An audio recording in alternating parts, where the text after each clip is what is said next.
नमस्कार माझा सद्गुरु संत एकनाथा. शांती ब्रह्म श्री एकनाथ महाराज की जय. जय जय रघुवीर समर्थ.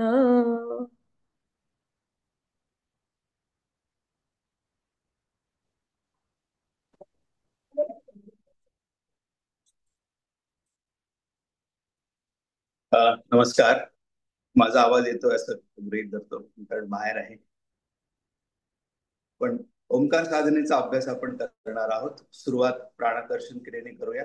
आपण जिथं बसलेला असाल तिथं कम्फर्टेबली बसा. खाली बसला असेल तर सुखासन, अर्ध पद्मासन, पद्मासन किंवा वज्रासन. खुर्चीत बसला असेल तर ताठ बसा. बॅक स्ट्रेट, नेक स्ट्रेट, नजर समोर, डोळे बांधा. ब्रीथ इन करताना मनातल्या मनात सो म्हणायचंय. ब्रीथ आउट करताना मनातल्या मनात हम म्हणायचंय. ब्रीथ इन सो, ब्रीथ आउट हम, सो हम, सो हम, सो हम, सो हम, सो हम, सो हम, सो हम, सो हम, सो सो हम, सो हम, सो हम, सो सो स्टॉप. 5 वेळा ओंकार करणार आहोत. सुरुवातीला 3 ओंकार, नंतर 1 मिनिटाचं ध्यान, त्यानंतर 2 ओंकार. ओंकार आपला जेवढा श्वास आहे त्या श्वासात अर्ध्या श्वासामध्ये उ म्हणायचंय आणि राहिलेल्या अर्ध्या श्वासामध्ये मकार करायचा आहे. आध्यात्मिक प्रगतीसाठी मकार जास्त केलेला कधीही चांगला. ओंकार घंटानादेसारखा दीर्घ असावा, तेलाच्या धारेसारखा सतत असावा आणि शंका नदीसारखा असावा. एक्झेल, घर्षणयुक्त पूरक.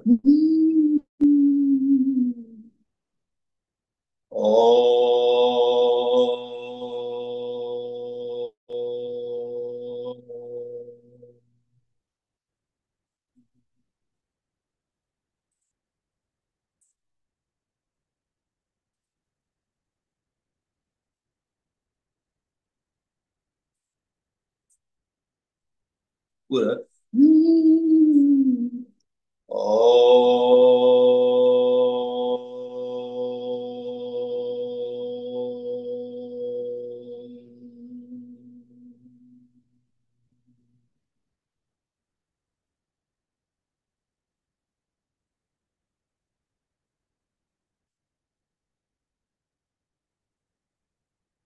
पूरक.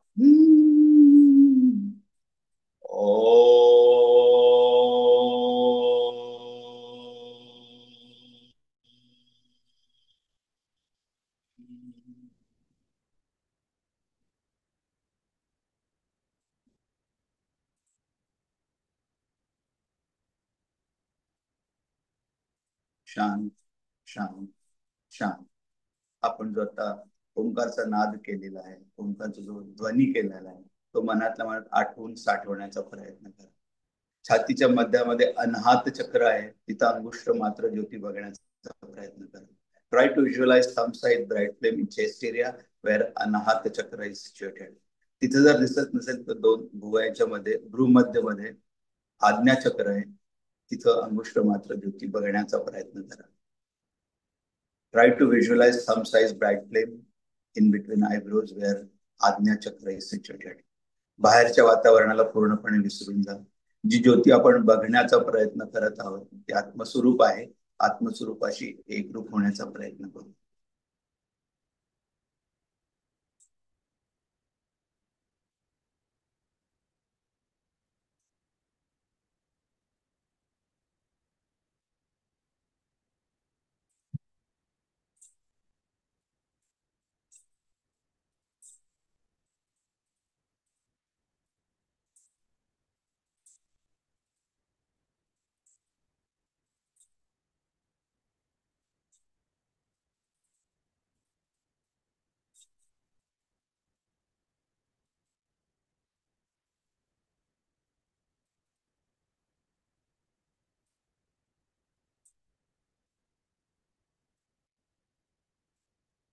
परत एकदा 2 वेळा ओंकार.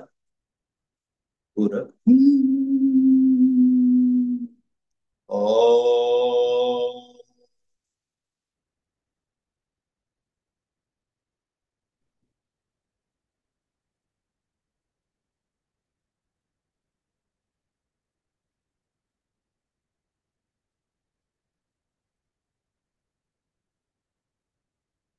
पूरक. ओ.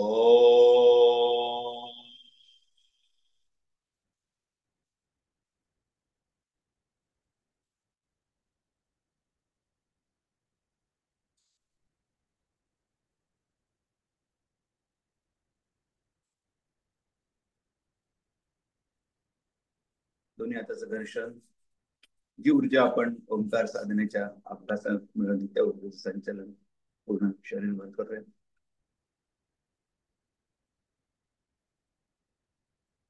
दोन्ही हातांनी चिंगा पडतो.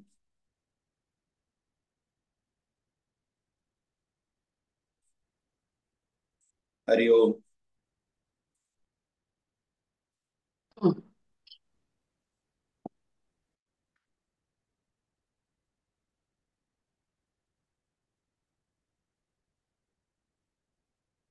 जय जय रघुवीर समर्थ। गुरु ब्रह्मा गुरु विष्णू गुरुदेव महेश्वरा, गुरु साक्षात परब्रह्म तस्मै श्री गुरुवे नमः।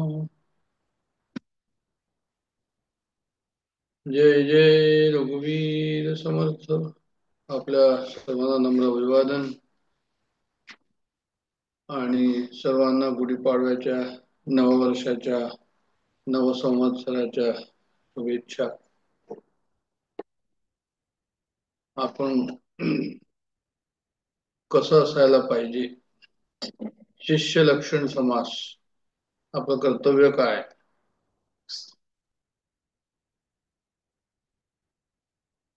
याच्याबद्दलचा समास आज जुन्या दासबोधामध्ये जो आहे तो तुमचा समास 5वा 21 समासी दासबोध जो आहे त्या 21 समासी दासबोधामध्ये 5वा समास जो आहे तो शिष्य लक्षणाचा समास आहे। तर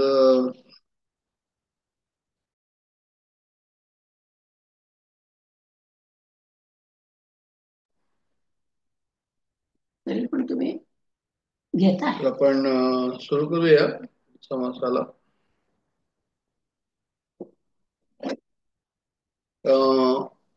सुनीलजी चिंचोकरांचा जो जुना दासबोध आहे त्याप्रमाणे आपण पुढे चालूया। काहीतरी शेवटी आपल्याला आधार घ्यावा लागतो। जेव्हा नवीन दासबोध पाहिला होता त्यावेळेस आपण श्री गुरु बेलसरे यांचा आधार घेतला होता, यांच्या निरूपणाचा आधार घेतला होता आणि आता श्री सुनीलजी चिंचोकर यांच्या निरूपणाचा आपण आधार या ठिकाणी घेतो आहोत। काही ओव्या त्यांनी ज्या सेक्शन्स बनवून ज्या लिहिलेल्या आहे, जसे जसे त्यांनी त्याचे विभाग केलेले आहे ओव्यांचे, समासातल्या ओव्यांचे, त्याचप्रमाणे मी वाचणार आहे। तर 1 ते 7 हा पहिला सेक्शन आहे त्यांच्या हिशोबाने। नंतर त्यांनी जे आहे ते 8, 9, 10, 11 असं सेक्शन केलं आहे। त्याच्यानंतर त्यांनी 12 ते 14 असं केलंय। तर त्याप्रमाणे आपण वाचूया असं सांगायचं तात्पर्य हे आहे। पूर्ण समास आपण आज मालशेजी पण नाहीये आणि असाही विचार केला की आपण असा वाचून पाहूया सेक्शन सेक्शन मध्ये। तर सुरू करूया। श्रीराम समर्थ श्रीराम। बरं, तर पुढे सुरू करायच्या पहिले नवीन दासबोधामध्ये हाच समास दशक 5 आणि समास 3 दिलेला आहे। तर ज्यांच्याकडे जुना दासबोध नाहीये त्यांनी नवीन दासबोधामध्ये हे पाहायला हरकत नाही। या ओव्या पाहिल्या। श्रीराम समर्थ श्रीराम। मागा सद्गुरूचे लक्षण विशद केले निरूपण, आता सच्छिष्याशी ओळखण सावधायिका श्रीराम। सद्गुरु विण सच्छिष्य तो वाया जाय निशेष का सच्छिष्ये विण विशेष सद्गुरु शिणे श्रीराम उत्तम भूमी शोधली शुद्ध तेथे बीज पेरिले किड खाद का ते उत्तम बीज परिसंबंध खडकेस पडिला श्रीराम तैसे सच्छिष्य ते सत्पात्र परंतु गुरु सांगे मंत्रतंत्र तेथे अरत्र ना परत्र काहीच नाही श्रीराम अथवा गुरु पूर्ण कृपा करी परी शिष्यनाधिकारी भाग्य पुरुषाचा भिकारी पुत्र जैसा श्रीराम तैसे एका विण एक होत असे निरर्थक परलोकीचे सार्थक ते दुरावे श्रीराम म्हणून सद्गुरु आणि शिष्य म्हणून सद्गुरु आणि सच्छिष्य तेथे न लगती सायास त्या उभयतांचा हव्यास पुरे एक सरा श्रीराम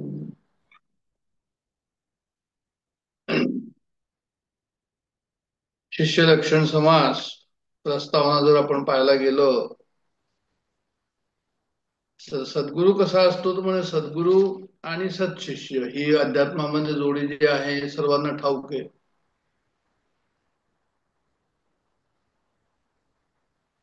सद्गुरु काय असतात तर म्हणे सद्गुरु जे आहे ते ब्रह्मविद्या धारण केलेला असा जो आहे तो मानवी देह ज्याने ब्रह्मविद्या धारण केलेली आहे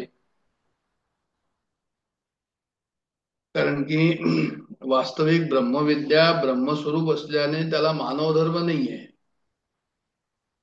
परत मी रिपीट करतो हे सेंटेन्स श्री गुरु बेलसेंचं त्यांनी जे आहे ते दासबोध पारिजातकामध्ये दिलंय की सद्गुरूचं जे आहे ते ब्रह्मविद्या ब्रह्मस्वरूप असल्याने त्याला मानव धर्म नाही ह्या ब्रह्मविद्येला तरी पण ब्रह्मविद्या ब्रह्मस्वरूपामध्ये त्या ज्या मानवामध्ये विलसते त्याला आपण सद्गुरू म्हटलेलं आहे अध्यात्माने म्हणजे ही ब्रह्मविद्या ही कशी तर म्हणजे ओतप्रोत रसाने भरलेली आहे आणि सद्गुरू केवळ जे आहे ते याचे ते मालक आहे किंवा त्यांच्या ठाई ही वसते त्यांच्या ठाई ही विलसते आणि जेव्हा आपल्या सान्निध्यामध्ये येतात जेव्हा शिष्याच्या सान्निध्यामध्ये येतात तर काय होतं तर म्हणे ते जे आहे ते दिव्य प्रेरणा आपल्याला देते तिथे दयेचा एक पाझर सारखा चाललेला असतो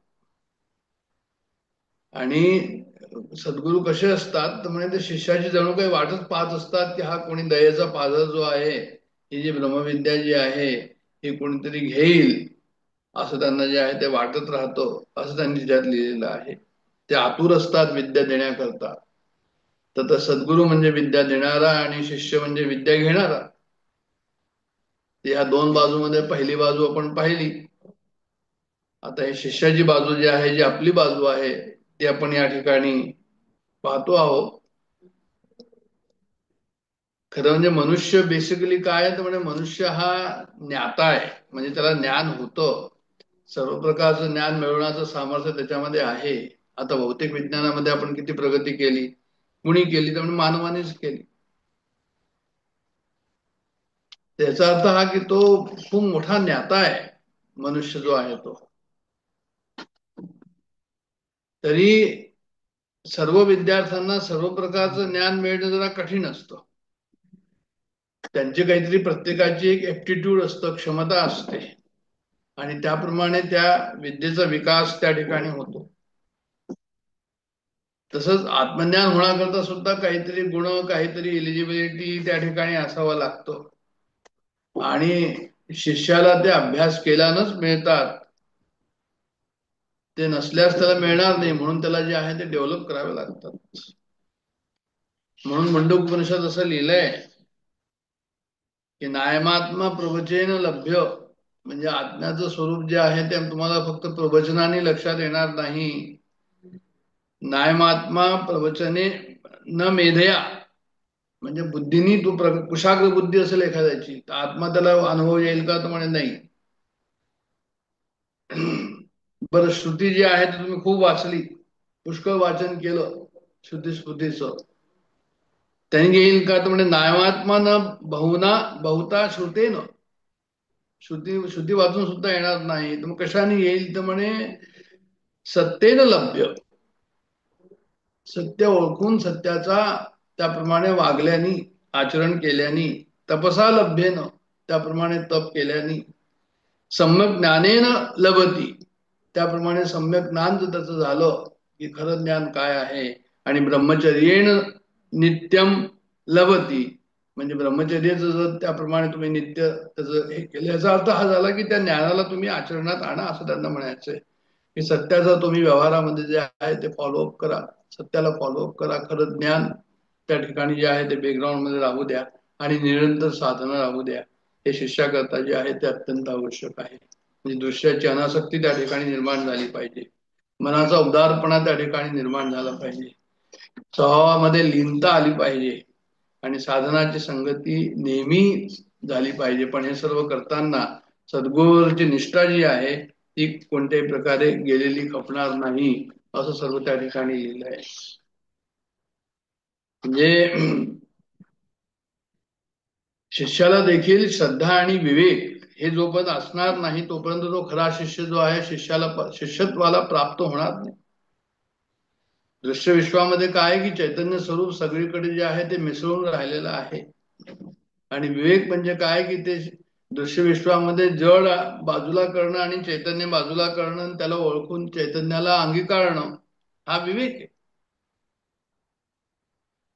आणि ह्याच्याकरता काय हवं तर म्हणजे पहिले नीतिमत्ता हवी, कारण नीतिमत्ता शिवाय अंतःकरण शुद्ध होणार नाही, आणि अंतःकरण शुद्ध झाल्याशिवाय हा विवेक त्या ठिकाणी पूर्णपणे लागू होणार नाही, म्हणजे पूर्णपणे विवेक येणार नाही. कारण की निष्काम भाव अत्यंत आवश्यक आहे, निस्वार्थ भाव अत्यंत आवश्यक आहे अंतःकरणाची शुद्धी करता. म्हणजे दृश्यापासून सुख घेण्याची आमची प्रवृत्ती ही निर्मूल झाली पाहिजे, निर्मूल झाली पाहिजे. म्हणजे दृश्य कसं आहे तर म्हणजे जड आहे, जड चैतन्याचं स्वरूप आपल्या समोर जरी असेल तरी ते जड आहे दृश्य विश्व, त्याला जर आम्ही बाजूला केलं आणि चैतन्याचा जर आनंद घेतला, तर मग दृश्य वस्तूचा जी आसक्ती जी आहे ती कमी होईल. मग याच्याकरता काय करावं लागेल तर म्हणजे जे आहे ते अंतःकरणाचं जेव्हा असं शुद्ध स्वरूप होईल त्यावेळेस तुम्हाला सद्गुरू भेटेल. म्हणजे सद्गुरूचा सहवास त्याप्रमाणे जो आहे तो लाभेल, आणि सद्गुरूचा सहवास लाभला की तुमचं काम होईल. सद्गुरूचा सहवास जर नाही लाभला किंवा सद्गुरूचा सहवास 24 तास जरी नाही राहिला तरी ग्रंथाचा अभ्यास त्या ठिकाणी जे आहे ते खालोखाल त्याचं सुद्धा महत्व आहे. म्हणून याकरता जे आहे ते निष्काम कर्म करणं, बुद्धी ज्या प्रमाणात निष्काम त्या प्रमाणामध्ये ब्रह्मविद्येशी आम्हाला जवळीक वाटू लागते. हे अंतर्मुक्ता आणि वृत्तीशून्यता ही वाढत जाईल, आणि स्वरूपाकडे जीव हा झोकावत जाईल. असं सर्व शिष्याचं जे आहे ते सद्गुरू आणि शिष्य या ठिकाणी जे आहे ते सांगायचं तात्पर्य असं आहे की हे सर्व अत्यंत आवश्यक आहे समजून घेणं. याच्यामध्ये स्पष्टता जी आहे ती हवी. अनुग्रह करण्याची घाई करण्यापेक्षा आपण सत्शिष्य होण्याचा प्रयत्न करावा, असंही लिहिलेलं आहे. म्हणजे कोणीतरी आम्हाला संत सद्गुरू भेटले आणि घाईघाईने आम्ही म्हणू की बा यांचा तुम्ही घेऊन घ्या यांच्याकडनं, तर असं नाही. म्हणजे तुम्ही घाई करू नका, शिष्याचे स्वतःमध्ये गुण येऊ द्या, एलिजिबिलिटी येऊ द्या. कारण की आपल्यामध्ये जर एलिजिबिलिटी वाढली तर सद्गुरूची तुम्हाला ओळख पडते. केवळ भावनात्मक पातळीवर गुरु करून सार्थक होणार नाही, त्यासाठी स्वतःचा आध्यात्मिक अधिकार वाढवणं, त्या ठिकाणी तळमळ गुरुबद्दलची वाढवणं हे अत्यंत आवश्यक आहे. आता आपल्या कृपेने या ठिकाणी डॉक्टर काका आहे, पण ज्या ठिकाणी नाही त्या ठिकाणी त्या साधकांबद्दल जे आहे ते हा समाज या ठिकाणी सुद्धा सांगून जातो की आम्हाला काय करायचं त्या ठिकाणी. की गुरु खूप अधिकारी आहे, पण शिष्य जर विषयामध्ये जर गुंतलेला असेल तर मग तो शिष्य लायक नाहीये. मग त्याला सुद्धा, त्याला जो अभिमान असेल शिष्याला, तो लायक नाहीये. मग त्याच्यामध्ये काय होईल तर म्हणजे जे आहे त्याला ते त्यांनी त्याच्याकरता साधना करावी. तर ह्या सर्व शिष्य लक्षणाचा अभ्यास म्हणजे या समासाचा अभ्यास करण्याचा उद्देश काय, म्हणजे याचा उद्देश हा आहे की हे शिष्य लक्षण जे समर्थांनी सांगितलेले आहे, खूप इथे जवळजवळ 104 ओव्या काहीतरी दिलेल्या आहेत त्यांनी शिष्य लक्षण समासामध्ये, आणि शिष्याबद्दलचं वर्णन बरंच काही केलंय. सद्गुरूचे वर्णन त्यांनी त्यात ओघाने आलेलंच आहे. शिष्य लक्षण कोणते चांगले आणि शिष्य लक्षण कोणते वाईट हे सुद्धा त्यांनी त्याची भली मोठी यादी या ठिकाणी दिलेली आहे. तर जे आहे, जे नाही त्याला आत्मसात करायचं, जे चांगलं नाही, जे लक्षण आहे चांगले त्याला आत्मसात करणं, आणि जे लक्षण आमच्यामध्ये ऑलरेडी आहे जे योग्य नाही त्याला बाहेर काढणं, ही जी साधना आहे, ही साधना आमची, त्याला मार्गदर्शन ह्या समासामध्ये जे आहे ते आम्हाला सद्गुरू करतात आहे, डॉक्टर करतात आहे आणि समर्थ करतात आहे. आणखी या ठिकाणी एक पॉइंट आहे, तो म्हणजे गुरु शिष्य संबंध. तर ते म्हणतात की गुरु शिष्य संबंध हे वैयक्तिकच असतात, त्याला असं काही ठोस शास्त्र नाहीये की असं असलं पाहिजे म्हणून, असं काही नाही त्याला. तर म्हणजे जी आमची श्रद्धा, भावना, भक्ती ज्या सत्पुरुषाविषयी आहे त्या ठिकाणी जशी भावना असेल त्याप्रमाणे जे आहे ते पुढे सद्गुरु शिष्याची भेट होते. रामकृष्ण आणि गोंदवलेकर महाराज दोन्ही एकाच वेळेला होते, आणि गोंदवलेकर महाराज जे आहे ते कलकत्त्याला गेले होते तीर्थयात्रेच्या याच्यामध्ये, आणि तीर्थयात्रेमध्ये गेले होते त्यावेळेस त्यांना रामकृष्ण पण भेटले होते, पण तोपर्यंत गुरु झालेलं नव्हतं कोणी. तरी पण त्यावेळेस रामकृष्णांना त्यांनी गुरु केलं नाही किंवा रामकृष्णांनी यांना गुरु केलं नाही. त्याचं कारण असं की आता हा जो आम्ही सांगितलं की गुरुशिष्य संबंध हे पूर्ण वैयक्तिक आहे, कुणाचा कुणाशी संबंध आहे, ऋणानुबंध आहे, कुणाचं कुठे कल्याण होईल हे सुद्धा नियतीने कदाचित लिहून ठेवलेलं आहे. तर ह्याला सार्वजनिक रूप नाही देता येणार असं मला म्हणायचं. गुरुची ओढ त्या ठिकाणी हवी, आणि आम्ही आपली इलिजिबिलिटी वाढवावी, म्हणजे आम्हाला जे आहे काय होईल, त्या ठिकाणी एक गुरु शिष्याचं एक पवित्र नातं त्या ठिकाणी निर्माण होईल, गुरु मिळेल आणि नातं निर्माण होईल, आणि त्या ठिकाणी आम्हाला मग निस्वार्थपणा, शरणागती, हे सर्व जे आहे, जे आधारस्तंभ आहे गुरु शिष्याचे, गुरु शिष्य संबंधाचे आधारस्तंभ आहे, त्या ठिकाणी जो आहे तो मिळतील. म्हणून सद्गुरु समर्थांची चतुर्सूत्री आहे असं म्हणतात. चतुर्सूत्री समर्थांचे काय की सद्गुरू कसा असावा, शिष्य कसा असावा, त्यांनी मग अध्यात्म निरूपण काय करावं आणि अध्यात्म साधना त्यांनी करत राहावी. तशा प्रकारे सद्गुरू शिष्य अध्यात्म निरूपण सद्गुरू करेल, अध्यात्म साधना शिष्य करेल, अशा प्रकारे हे जे आहे संबंध या ठिकाणी दिलेले आहे त्यांनी. आणि ह्या संबंधाबद्दल जेव्हा आम्ही बोललो तर त्या ठिकाणी आणखीनही श्री गुरु बेलसांनी असं लिहिलंय की या संबंधांची 2 टोके आहेत,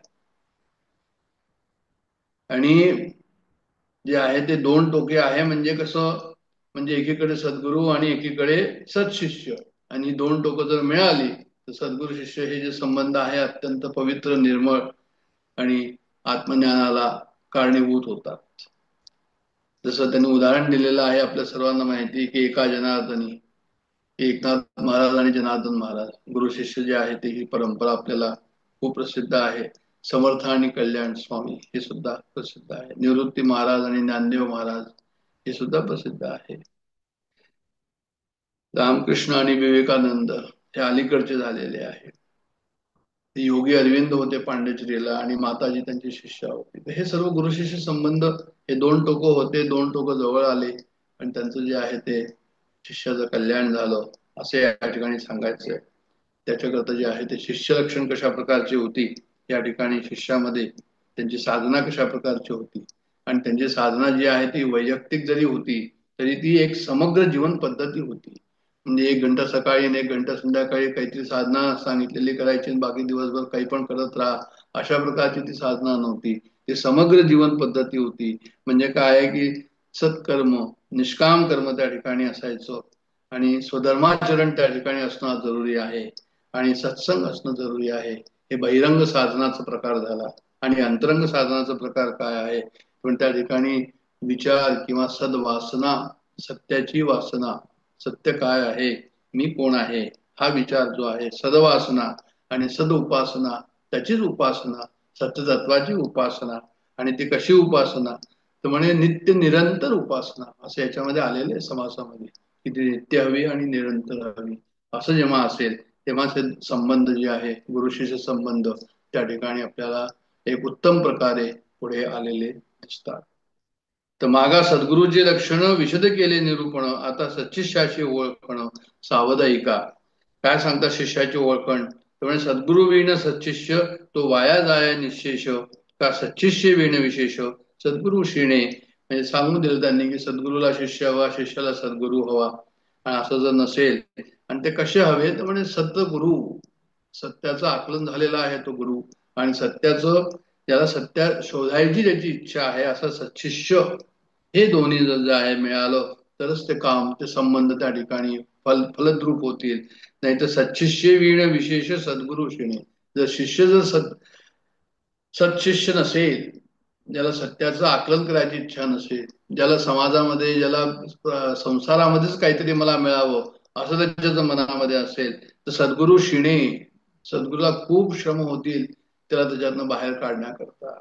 अशा प्रकारे त्यांनी म्हटलं. म्हणून दोन्ही कसे हवे तर म्हणजे जे आहे ते दोन्ही हवे, सत्शिष्य आणि सद्गुरू दोन्ही हवे.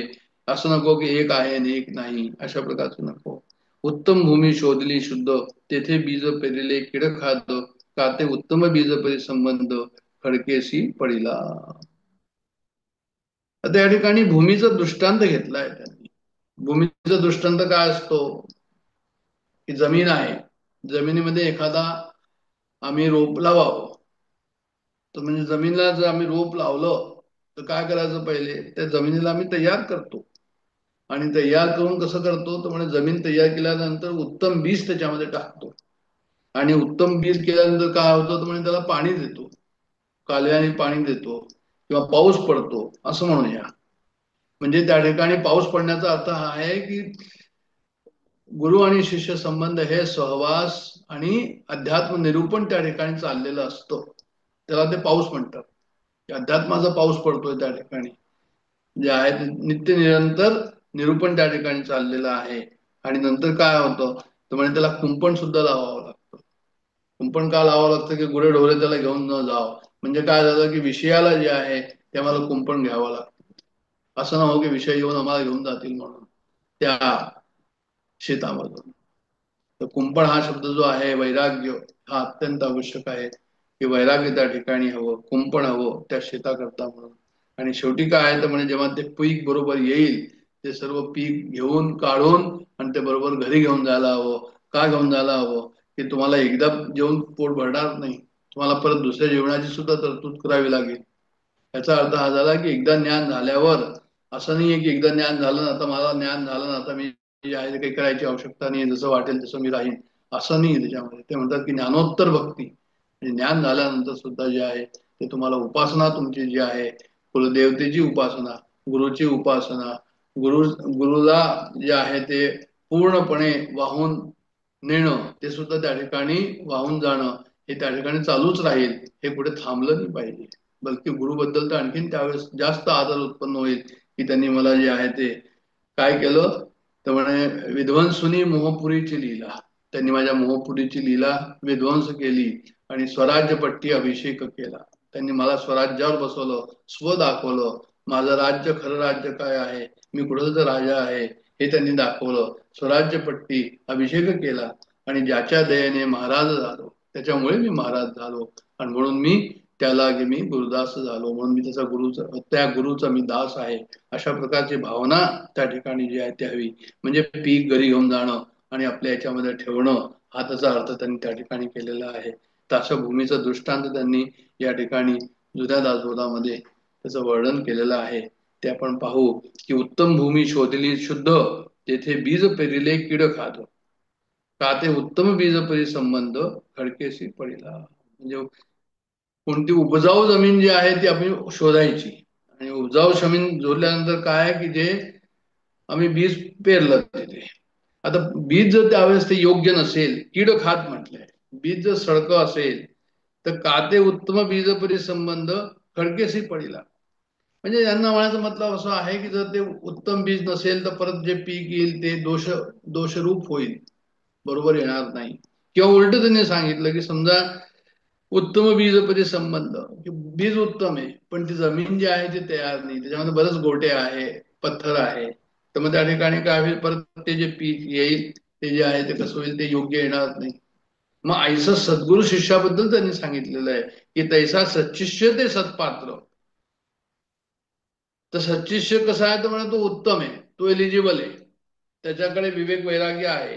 परंतु गुरु सांगे मंत्र तंत्र, पण गुरु काय करतो तर म्हणजे छाछू गिरीचे मंत्र सांगतो. छाछूगिरी त्यांनी लिहिलेलं आहे या ठिकाणी, म्हणजे तो काहीतरी तुम्हाला असे काही मंत्र दाखवतो, विषयातलं जे आहे ते प्रलोभन दाखवतो की हा मंत्र केल्याने हा विषय तुम्हाला मिळेल संसारातला, हा मंत्र केल्याने हा संसारातला विषय मिळेल. आणि याला काय होतं की जे आहे ते तशा प्रकारच त्याला जे आहे ते म्हटलं ठीक आहे गुरु सांगतात तर मी त्याप्रमाणे करतो.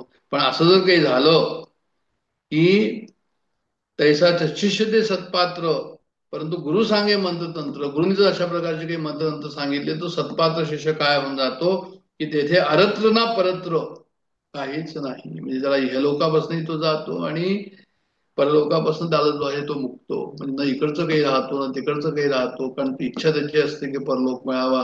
आणि त्याला इहलोकाबद्दलचं जर काही त्या ठिकाणी वातावरण मिळत असेल की लोकांमध्ये हे ह्या मंत्राने हे निर्माण होईल, हे मिळेल, तर मग जे आहे ते काय की इकडचा ना तिकडचा अशा प्रकारे त्या शिष्याची परिस्थिती होईल. अथवा गुरु पूर्ण कृपा करी परिशिष्य नाधिकारी, त्याच्या उलट त्यांनी सांगून दिलं. शिष्य कसा आहे तर म्हणजे पूर्णविदम गुरु कसा आहे तर पूर्णवदम पूर्णविदम पूर्णात पूर्ण मुदुच्यते, ब्रह्मविद्या त्या ठिकाणी विलसते आहे सद्गुरूच्या ठिकाणी. असा तो सद्गुरू आहे आणि तो सद्गुरू पूर्ण कृपा करी. म्हणजे सद्गुरू असतात त्यांना म्हणतात की श्रोत्रिय ब्रह्मनिष्ठ दयाळू सद्गुरू. सद्गुरूची डेफिनेशन जे आहे ते विचारसागरामध्ये अशा प्रकारे दिलेली आहे की जो कसा आहे तर म्हणत तो श्रोत्रिय आहे, म्हणजे त्यांनी जे आहे ते श्रुतीचा अभ्यास केलेला आहे आणि ब्रह्मनिष्ठ त्या श्रुतीचा अभ्यास करून उपनिषदाचा अभ्यास करून त्यांनी जो आहे तो ब्रह्मविद्येचा अभ्यास करून त्यांनी ब्रह्मानुभव घेतलेला आहे. ब्रह्मनिष्ठ ब्रह्माचा अनुभव घेतलेला आणि तो दयाळू आहे आणि त्याला दुसऱ्याला सांगता येतो, अशा प्रकारचा तो सद्गुरू जर आहे. तर असं सद्गुरू त्यांनी काय म्हटलंय की ऐसा गुरु पूर्ण कृपा करी परी शिष्य ना अधिकारी. शिष्याला जर एलिजिबिलिटी नसेल, शिष्य जर संसारामध्ये गुंतलेला असेल, शिष्याला जर असं वाटेल की मला काहीतरी संसारामध्येच मिळत राहावं, त्याच्यामध्येच त्याला आनंद येत राहील.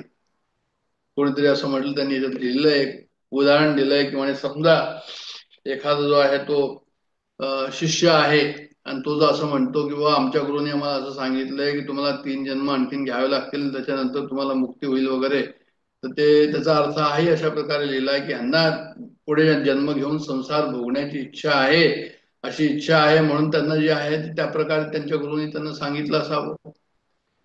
तर शेवटी म्हणजे काय की संसार भोगण्याची इच्छा आहे. तर असं अनाधिकारी शिष्य जो आहे तो कसा आहे तर म्हणजे ज्याला संसारामध्ये राहण्याची इच्छा आहे तो अनाधिकारी आहे. ज्याला विवेक वैराग्य करून संसारामध्ये राहून परमार्थ तत्वाचा अनुभव घ्यायचा आहे तो अधिकारी.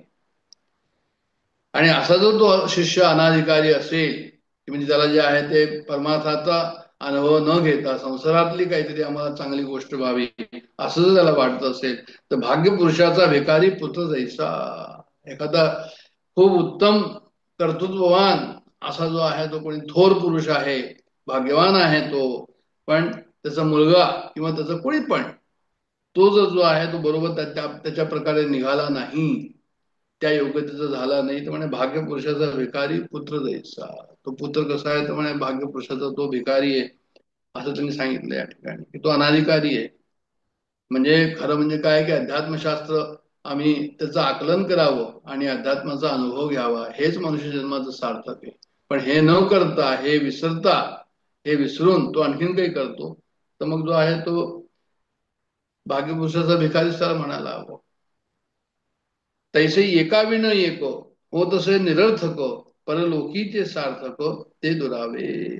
म्हणजे काय घेतं काय दोन्ही असायला हवं, सशिष्यही असायला हवं आणि सद्गुरूही असायला हवं. समजा एक असेल आणि दुसरा नसेल तर मग ते काय होईल तर म्हणजे ते निरर्थकच होईल. मग परलोकी जे सार्थक ते दुरावे, मग त्याला आत्मानुभूती जी आहे त्या ठिकाणी होणार नाही. जर एक चाक कच्च असेल तर ते त्याप्रमाणे ती गाडी दुचाकी गाडी बरोबर चालणार नाही. तशातलाच हा प्रकार आहे की परलोकीचे सार्थक होणार नाही म्हणून.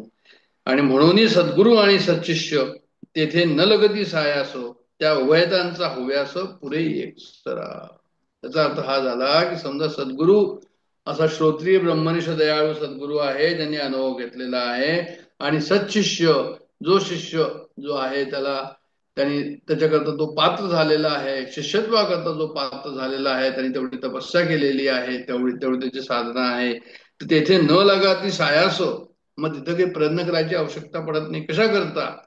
तर म्हणजे जे आहे ते ज्ञान प्राप्ती करता मग जास्त प्रयत्न करायची जरूरत राहत नाही. आत्मप्राप्ती करता त्या ठिकाणी जास्त प्रयत्न करायची जरूरत राहत नाही. म्हणून ते म्हणतात की तेथे न लगती सायास, त्या उभयतांचा हव्यास पुरे एकसरा. त्या दोघांची इच्छा जी आहे ती बरोबर पूर्ण होते, असं त्यांनी त्या ठिकाणी जे आहे ते त्याचं नमूद केलेलं आहे.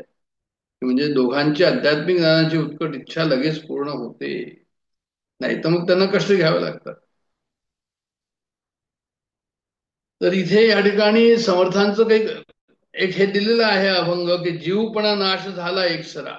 म्हणजे काय? सद्गुरु सोयरा भेटताची. सद्गुरु आणि सत्शिष्य जर भेटले तर काय होतं? तर म्हणजे जीवपणाचा नाश झाला, असं ते म्हणतात, समर्थ म्हणतात. आणि कसं झाला तर म्हणजे भेटताचे झाले ते बोलता नाही बोले, आणि बोलणे खुंटले वैखरीचे. म्हणजे काय झालं की त्यांचं एक दुसऱ्याशी भेटी झाली, गुरु शिष्याशी भेटी झाली, त्यांचा उपदेश झाला गुरुचा शिष्याला, महावाक्याचा त्याला बोध झाला त्या ठिकाणी. आणि असा भेट होऊन काय झालं तर म्हणजे त्यांना सांगायची जरूरच पडली नाही, ते मौनामध्ये गेले आणि हेही मौनामध्ये जे आहे ते त्यांचं ऐकतच राहिले. जसं की दक्षिणामूर्ती स्तोत्रामध्ये लिहिलेलं आहे, बोलणे खुंटले वैखरीचे. म्हणजे या ठिकाणी लिहिलंय की बोलणे खुंटले वैखरीचे, म्हणजे त्यांना स्पष्ट शब्दांनी वैखरी वाणीमध्ये बोलण्याकरता असं काही सुचलं नाही, राहिलं नाही. पण त्यांचं कसं झालं तर म्हणजे जे आहे ते भेटून ते बोलता नाही बोले असे झाले. म्हणजे मुक्याची खूण मुक्याने ओळखावी, उगीच का वाचा शेणवावी, किंवा चोरवाट चोर चोर चोराने समजावी, पुसू नये कधी न सांगावी, असं जे एक हे आहे. त्याचप्रमाणे या ठिकाणी सद्गुरू आणि शिष्य भेटताचे झाले ते बोलता नये बोले. म्हणजे दक्षिणामूर्ती स्तोत्राचा आता मी उल्लेख केला, त्याच्यामध्ये असं लिहिलं आहे की गुरुस्त मौनम व्याख्यानम. म्हणजे गुरु बसलेले आहे आणि ते कसे आहेत म्हणजे ते मौन आहे, आणि ते मौनामध्ये व्याख्यान देतात आहे. आणि शिष्यास्त छिन्न संशय, शिष्य कसे आहेत म्हणजे शिष्य बाजूबाजूला बसलेले आहे आणि त्यांचे संशय सर्व जे आहेत ते शिष्यांचे दूर झाले. आणि मग असं झाल्यामुळे काय झालं? बोलणे खुंटले वैखरीचे. म्हणजे सर्वच जे आहे ते शांतता त्या ठिकाणी निर्माण झाली. तर म्हणून या त्याच्याकरता काय तर म्हणे की असं गुरु शिष्याचं जे आहे ते उत्तम शिष्य आणि उत्तम गुरु भेटल्यानंतर असा त्याचा परिणाम होतो असं सांगितलंय. पण समजा तसं नाही भेटलं, तशी जोडी जर नसेल तर मग अध्यात्मामध्ये कसा गोंधळ होतो त्याच्याबद्दलही समर्थांनी असं लिहिलंय की गुरु मरता शिष्य रडता, आणि विपरीत दोघांची वार्ता. म्हणजे शिष्य कसा आहे तर म्हणजे प्रामाणिक असायला हवा, सद्गुरु कसा आहे मोक्ष देणारा प्रामाणिक हवा त्याप्रमाणे. आणि जोड्या आपल्याला आत्ताच आपण बोललो. पण ह्या ठिकाणी काय आहे की ह्यामुळे काय झालं की म्हणजे जो आहे ते त्यांचं आपसामध्ये समाधानच होत नाहीये. गुरुमर्ता शिष्य रडता, विपरीत दोघांची वार्ता, रामी रामदास म्हणे व्यर्थ गेले त्यांची जिणे. समर्थ म्हणतात की अशांत जे आहे ते जिणं काय झालं तर म्हणे ते व्यर्थ झालं त्यांचं जिणं.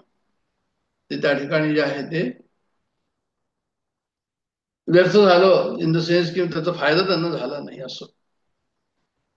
तर सुभूमी आणि उत्तम कण उगवेना प्रजन्य विण, तैसे अध्यात्म निरूपण नसता होय. आता सुभूमी आणि उत्तम कण म्हणून जमीन सुपीक असायला हवी आणि पेरलेलं बीज कसं हवं तर म्हणजे उत्तम हवं. मग आता असं जर असेल की भूमी पण जे आहे ते उत्तम आहे, बीज पण उत्तम आहे, उगवेना प्रजन्य विण, आता पाऊसच नाही पडला, पाणीच तिथे नाहीये, मग त्या भूमीमध्ये ते बीज कसं राहील? मग तैसे अध्यात्म निरूपण नसता होय. जर त्या ठिकाणी गुरु आहे आणि शिष्य आहे आणि त्या ठिकाणी जर अध्यात्म निरूपण नसेल आणि आणखीन काही संसाराचे प्रकार जर चालत असतील, संसाराच्या वार्ता चालत असतील, संसाराबद्दलचं सहवासाच्या गोष्टी होत असतील, अध्यात्म निरूपण नसेल त्या ठिकाणी, तर म्हणजे असं जे बीज आहे जमिनीमध्ये, उत्तम जमीन आणि उत्तम बीज, मग ते पुढे कसं येईल पाण्याविना? तर पाणी म्हणजे जे आहे ते अध्यात्म निरूपण या ठिकाणी आहे, ते अत्यंत आवश्यक आहे. अध्यात्म निरूपण असेल तर त्याचं पुढे वाढ होईल. शेत पेरले आणि उगवले, परंतु निगेविण गेले साधविण तैसे झाले साधकाशी. आता काय झालं की त्यांनी म्हटलं की हा उत्तम जमीन आहे, उत्तम बीज पण आहे, पाणी पण आलेलं आहे, आणि काय झालं की म्हणजे जे आहे ते उत्तम पीक त्या ठिकाणी आलेलं आहे, परंतु निगेविण गेले. त्या ठिकाणी निगा ठेवायला हवी ना. निगा जर नसेल तर कोणी पक्षी खाऊन जातील, आणखीन काही त्याचं नुकसान दुसऱ्या प्रकारे होऊ शकतं. पण त्या ठिकाणी आपल्याला काय करावं तर म्हणजे निगा त्या ठिकाणी ठेवायला हवी. साधने विण तैसे झाले साधकाची. तर म्हणजे जे आहे ते साधन जर तुम्ही केलं नाही तर त्याप्रमाणे हीच त्याची अवस्था होईल. तर त्याची साधना जर तुम्ही केली नाही तर जे काही तुम्ही कमवलेलं आहे ते तुमचं वाया जाण्याची किंवा ते लूज करण्याची किंवा ते निश्चय तुमचा त्याच्यामध्ये राहण्याची जी शक्यता त्या ठिकाणी मग कमी होऊन जाते. म्हणजे तुम्हाला जो अनुभव झालेला आहे तो अनुभव टिकवून घेण्याकरता तुम्हाला जी गुरुनी जी हे सांगितलेली आहे साधना, ती साधना त्या ठिकाणी करत राहणं अत्यंत आवश्यक आहे. नाही तर साधने विण तैसे झाले साधकाशी, असं त्यांनी लिहिलं आहे. म्हणजे एखाद्या शिष्याला सद्गुरू मिळाले, योग्य निरूपण केले, शिष्याने त्याप्रमाणे योग्य साधना केली नाही, तर मग त्या तिन्ही गोष्टी वाया जातील. म्हणजे सद्गुरूही वाया जातील, शिष्यही वाया जाईल, आणि ती सांगितलेली जी हे आहे प्रक्रिया आणि त्याप्रमाणे साधना न झाल्यामुळे तेही वाया जाईल. तर म्हणून ते म्हणतात की जवरी पीक आपणास भोगे, म्हणजे जोपर्यंत पीक जे आहे ते आम्ही त्याची चव घेऊ शकतो पिकाची, तर पीक आलियाही उगे, म्हणजे जवरी पीक आपणास भोगे तवरी अवघेची करणे लागे, पीक आलियासी उगे राहोयची नाही. म्हणजे एकदा जर पीक आलं तर तुम्ही गप्प राहू नका, अध्यात्म साधना जी आहे ते चालू ठेवा, असं त्यांना म्हणायचंय. नाही तर म्हणजे आहे ते पीक भोगामध्ये चालू जाऊ, म्हणजे असं ना हो की तुम्हाला काही सिद्धी मिळाल्या आणि सिद्धीचा तुम्ही उपयोग करता आणि तुमची साधना जी त्याच्यामध्ये चालली गेली, असं त्यांना म्हणायचं. तैसे आत्मज्ञान झाले परी साधन पाहिजे केले, एक वेळ उदंड जेविले तरी सामुग्री पाहिजे. तर अशा प्रकारे जे आहे ते काय की आत्मज्ञान जे आहे ते तुम्हाला झालं पाहिजे, आणि त्याच्याकरता काय केलं पाहिजे, साधन पाहिजे केले, आणि एक वेळ उदंड जेविले तरी सामुग्री पाहिजे. आता त्यांनी असं सांगितलं की साधनेची जरूरत काय आहे. आम्ही तर असं म्हटलं की साधनेची जरूरत नाही, आता आम्हाला आत्मानुभव झाला तर चालणार नाही. ज्ञानोत्तर साधना देखील केली पाहिजे. दुपारचे जेवण जर झालं तर रात्रीच्या भोजनासाठी घरामध्ये तांदूळ कणिक भाज्या असल्या पाहिजेत. जसं हे आहे तसं त्याप्रमाणे जे ज्ञानाचा अनुभव आम्हाला झालेला आहे तो अनुभव टिकवून ठेवण्याकरता, तो अनुभवाच्या आनंदामध्ये राहण्याकरता आम्हाला त्याप्रमाणे जे आहे ती साधना, ज्या साधनेपासून हा आत्मलाभ झालेला आहे ती साधना जशी गुरुने सांगितलेली आहे त्याप्रमाणे आम्हाला तशा प्रकारची साधना केली पाहिजे. तर असं नको की मोठ्या गुरुचा काही लाभ झालेला आहे, असं इथे लिहिलेलं आहे की मोठ्या गुरूंचा लाभ झालेला आहे, तर तिथं सर्वांनाच माहिती की खूप मोठे गुरु हे आहे आणि हे आम्ही त्यांचे शिष्य आहोत, तर मग आता आम्हाला काही करायचं नाही, त्यांनी सर्व करावं, तर असं नको. म्हणजे त्याच्यामध्ये तर आमचा आळसच आम्ही समोर दाखवतो की एवढे मोठे गुरु आहेत ते आमचं काही करतील म्हणून. तर it is not like that. हे संकल्पना स्वच्छ स्पष्ट ह्या संकल्पना असल्या पाहिजे, म्हणजे जे आहे ते त्यांना त्या ठिकाणी तुम्ही इकडे तिकडे भटकणार नाही. तर धर्म ही अफूची गोळी आहे असं जे लोक म्हणतात ते यासाठीच म्हणतात की जे आहे ते ह्या ठिकाणी प्रत्यक्ष ज्याला अनुभव येतो तो समजू शकतो, ज्याला अनुभव येत नाही त्याला जे आहे ते समजणं कठीण आहे. तर मग तो आपला अंधारामध्येच राहतो आणि तो भ्रमामध्येच राहतो, म्हणून त्याला त्यांनी तशा प्रकारे जे आहे ते म्हटलेलं आहे. तर गोंधळकर महाराजांच्या याच्यामध्ये त्यांनी उदाहरण दिलं या ठिकाणी की बी पेरताना काळजी घ्यावी, पाऊस पडून धान्य हाती लागेपर्यंत काळजी घ्यावी, धान्याला कीड लागणार नाही म्हणून काळजी घ्यावी, आणि कणकेला पिठाला आळी लागणार नाही म्हणून काळजी घ्यावी, तर पोळी आणि भाकर झाल्यास त्याला बुरशी लागणार नाही ही काळजी घ्यावी.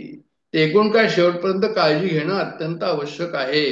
गुरु खूप चांगले आहे, शिष्य खूप भावनाशील आहे, पण प्रत्यक्ष साधना जर केली नाही तर मग हे सर्व घडणार नाही. गुरुने नुसतंच डोक्यावर हात ठेवला की सर्व काही होतं, हा भ्रम त्या ठिकाणी नको, हे सांगण्याकरता हे सर्व या ठिकाणी त्यांनी केलेलं आहे उद्धरण, की त्यांच्या आळशीपणाला, आमच्या आळशीपणाला खतपाणी न मिळो, की आम्हाला काही करायचं नाही म्हणून.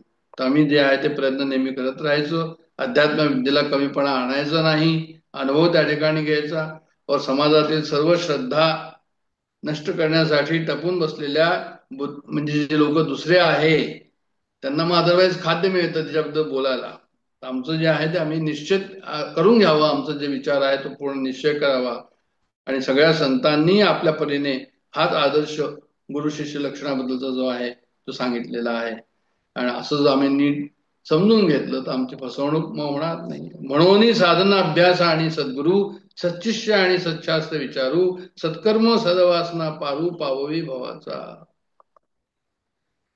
मग आता ते म्हणतात या ठिकाणी की साधन जे आहे, आता ह्यांनी या ठिकाणी काहीतरी आपल्या साधनेबद्दलचं वेगवेगळं हे सांगितलंय. काय काय सांगितलंय की साधन आहे, अभ्यास आहे, सद्गुरू आहे त्या ठिकाणी, सच्शिष्य पण आहे त्या ठिकाणी, आणि सत्शास्त्राचा विचार चाललेला आहे, शास्त्र विचाराचं जे आहे ते चिंतन चाललेलं आहे.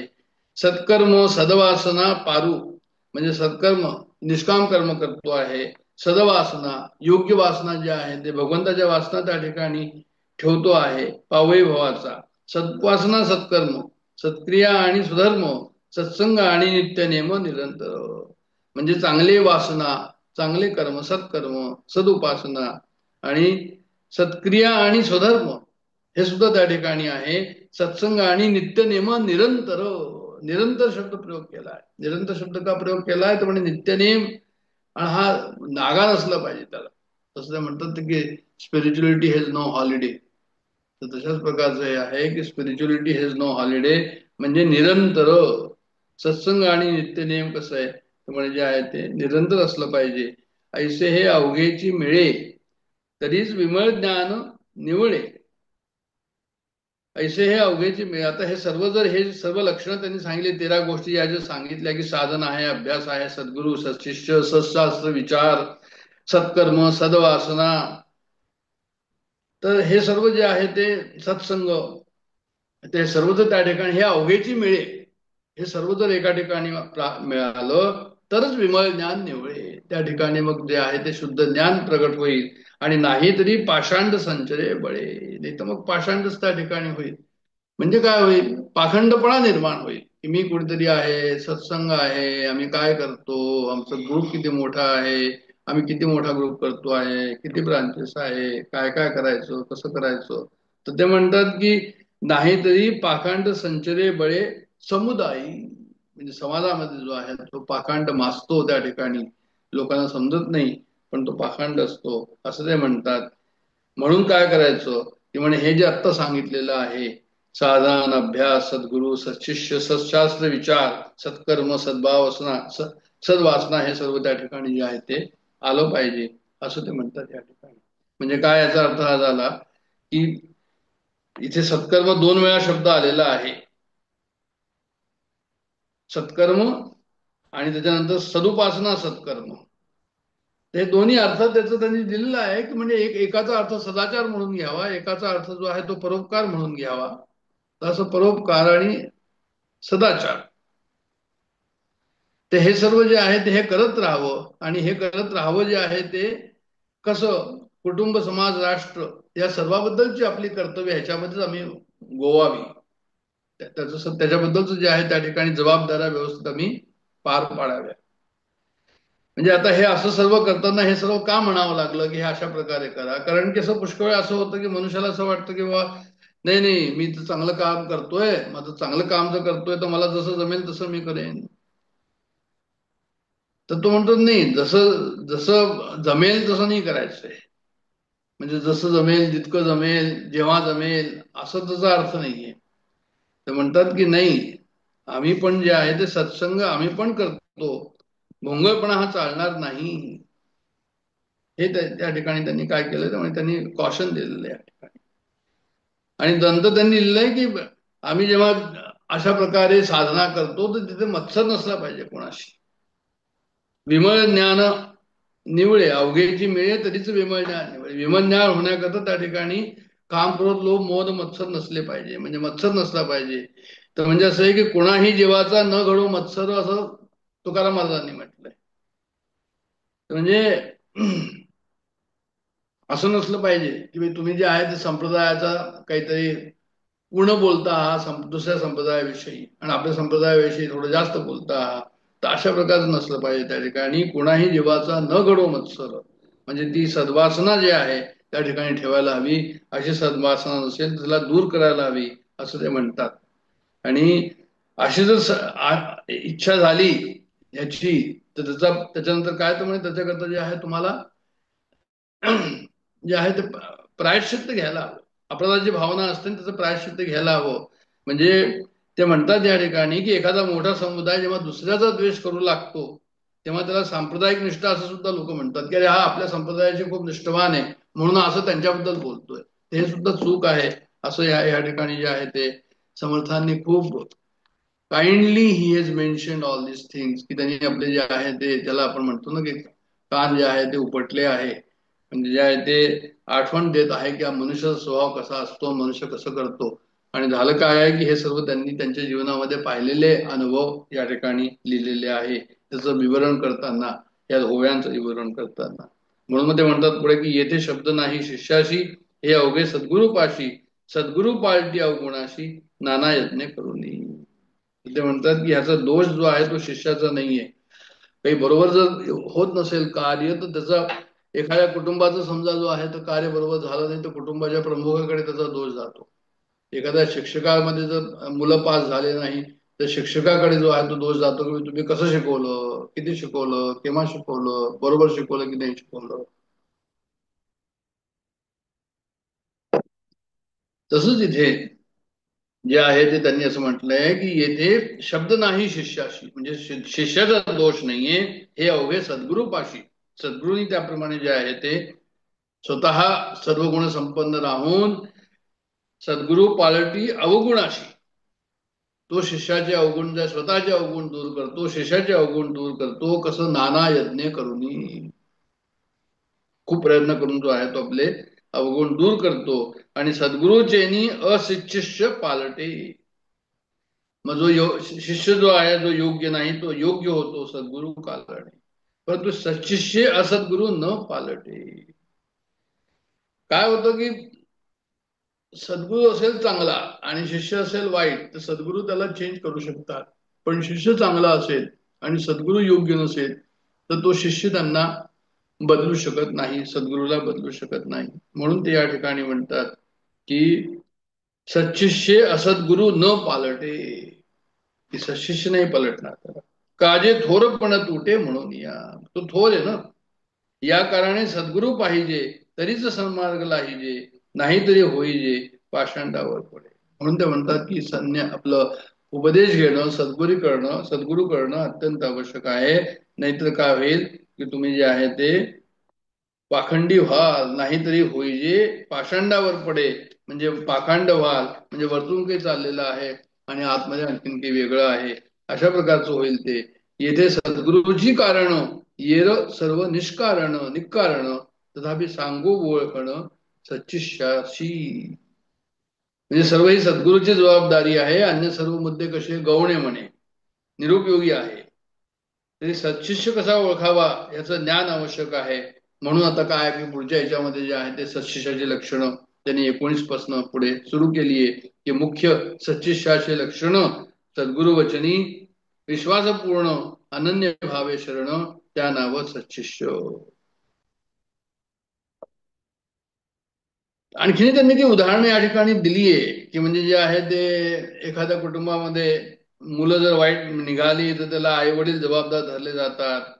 आचार्य रजनीशांत उदाहरण दिलंय की त्यांच्या आश्रमामध्ये जर गैरप्रकार घडला तर ते स्वतः त्याच्याकरता जिम्मेदार असतात असं त्यांनी म्हटलं. त्याचा अर्थ काय झाला? त्याचा अर्थ हा झाला की आम्ही जे आहे ते अत्यंत सावधानपूर्वक जे आहे ते चौकस, ज्याला आपण म्हणतो चौकसपूर्वक राहायला हवं अध्यात्मामध्ये, की जरा सुद्धा त्या ठिकाणी जे आहे ते काय म्हणजे गडबड नको. तर मुख्य सशिष्याची लक्षणं सद्गुरु वचनी विश्वासपूर्ण अनन्यभावे शरण त्या नाव सच्शिष्य. त्यांनी सच्शिष्याची या ठिकाणी लक्षणं सांगितले. पहिलं लक्षण काय सांगितलं म्हणजे अनन्य भावे शरण, म्हणजे न अन्य अनन्य. आणखीन कोणत्याही ठिकाणी तो जात नाही, आणखीन कोणाबद्दलही विचार करत नाही, आणखीन कोणाबद्दल तो निरूपण ऐकत नाही.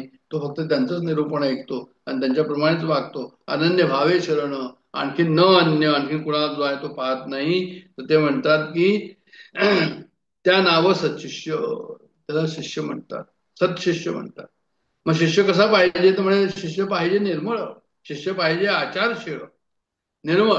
निर्मळ कसं म्हणजे शुद्धाचं, अंतःकरणाची शुद्धी. अंतःकरणाची शुद्धी केव्हा होईल? निष्काम कर्म होऊन, निस्वार्थ कर्म करून अंतःकरणाची शुद्धी होईल. तर तुम्ही जे आहे ते निष्काम कर्म करत राहा. तर शिष्य पाहिजे निर्मळ. समर्थांना असा शिष्य हवा आहे. शिष्य पाहिजे आचारशील, बोले जसा चालेल त्याची वंदावी पावले, म्हणजे त्याचा आचार सुद्धा तसाच असला पाहिजे जसं त्याचं बोलणं आहे. शिष्य पाहिजे केवळ विरक्त अनुतापी. शिष्य कसा पाहिजे तर म्हणे तो विरक्त पाहिजे आणि तो अनुतापी, म्हणजे काही जर चूक त्यांनी केली तर त्याला जे आहे ते पश्चाताप झालं पाहिजे आणि भगवंताला त्यांनी जे आहे ते माफी मागितली पाहिजे.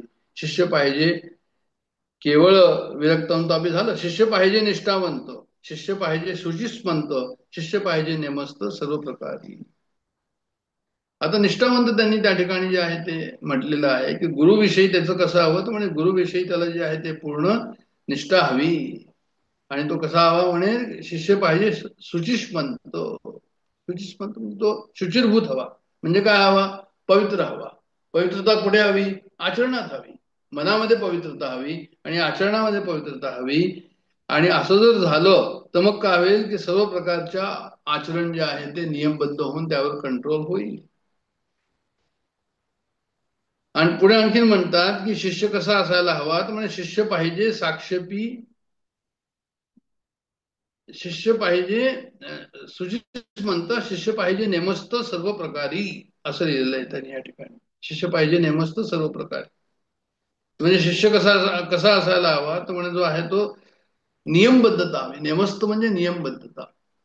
तो नियमाने त्या ठिकाणी जो आहे तो नियमाने राहायला पाहिजे.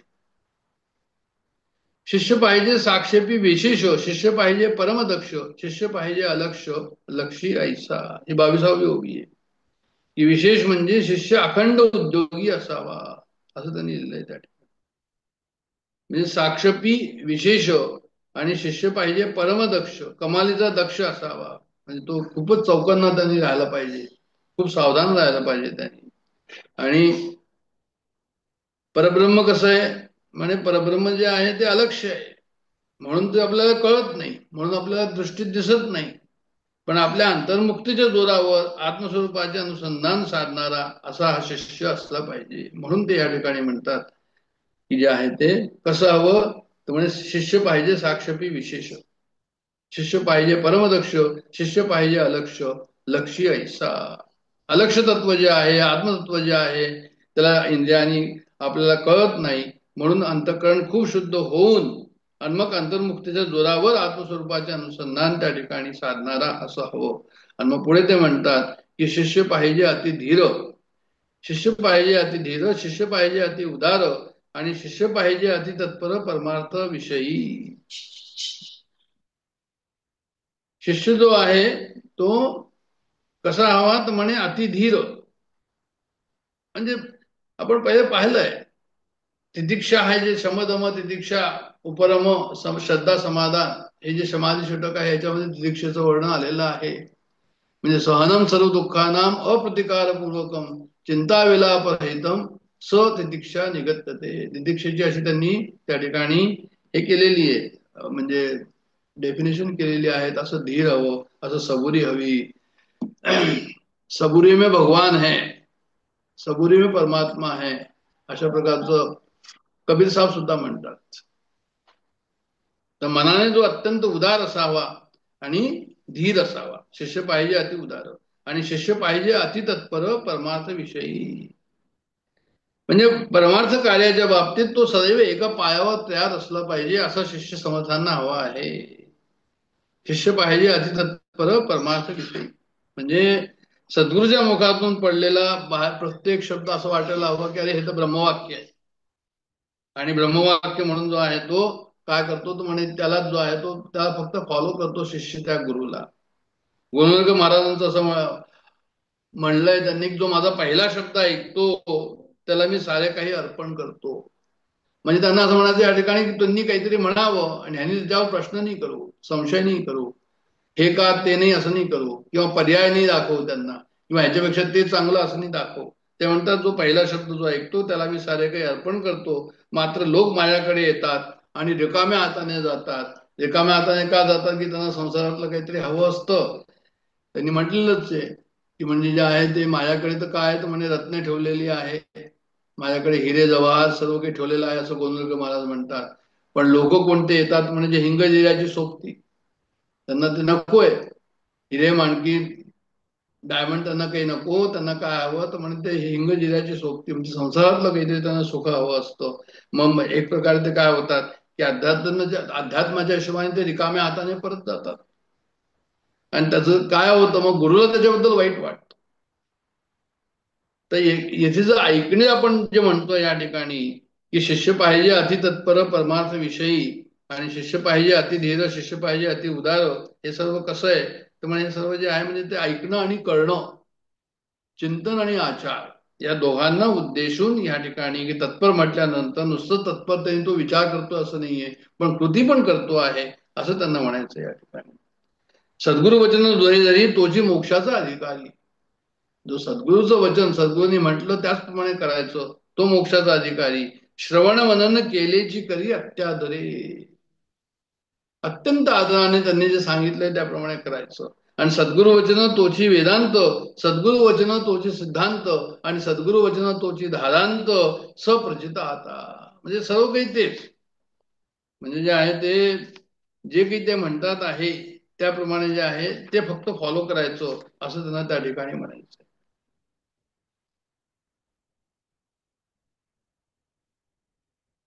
आता काय झालं की म्हणजे असं जर असेल, म्हणजे यांनी दिलंय की नारदानी भक्तिसूत्रामध्ये अन्य आश्रयाच्या त्यागाला अनन्यता म्हटले आहे. म्हणजे फक्त सद्गुरूचाच एक अनन्यता हवी, आणखीन जे आहे ते कोणते दुसऱ्याचा आपल्याला हे नको, काय नको, सपोर्ट नको. तर शरणागताची वाहे चिंता तो एक सद्गुरु दाता, नव्यात अद्भुतामध्ये असं म्हटलेलं आहे. जैसे बाळक वाढवी माता नाना यज्ञ करुनी.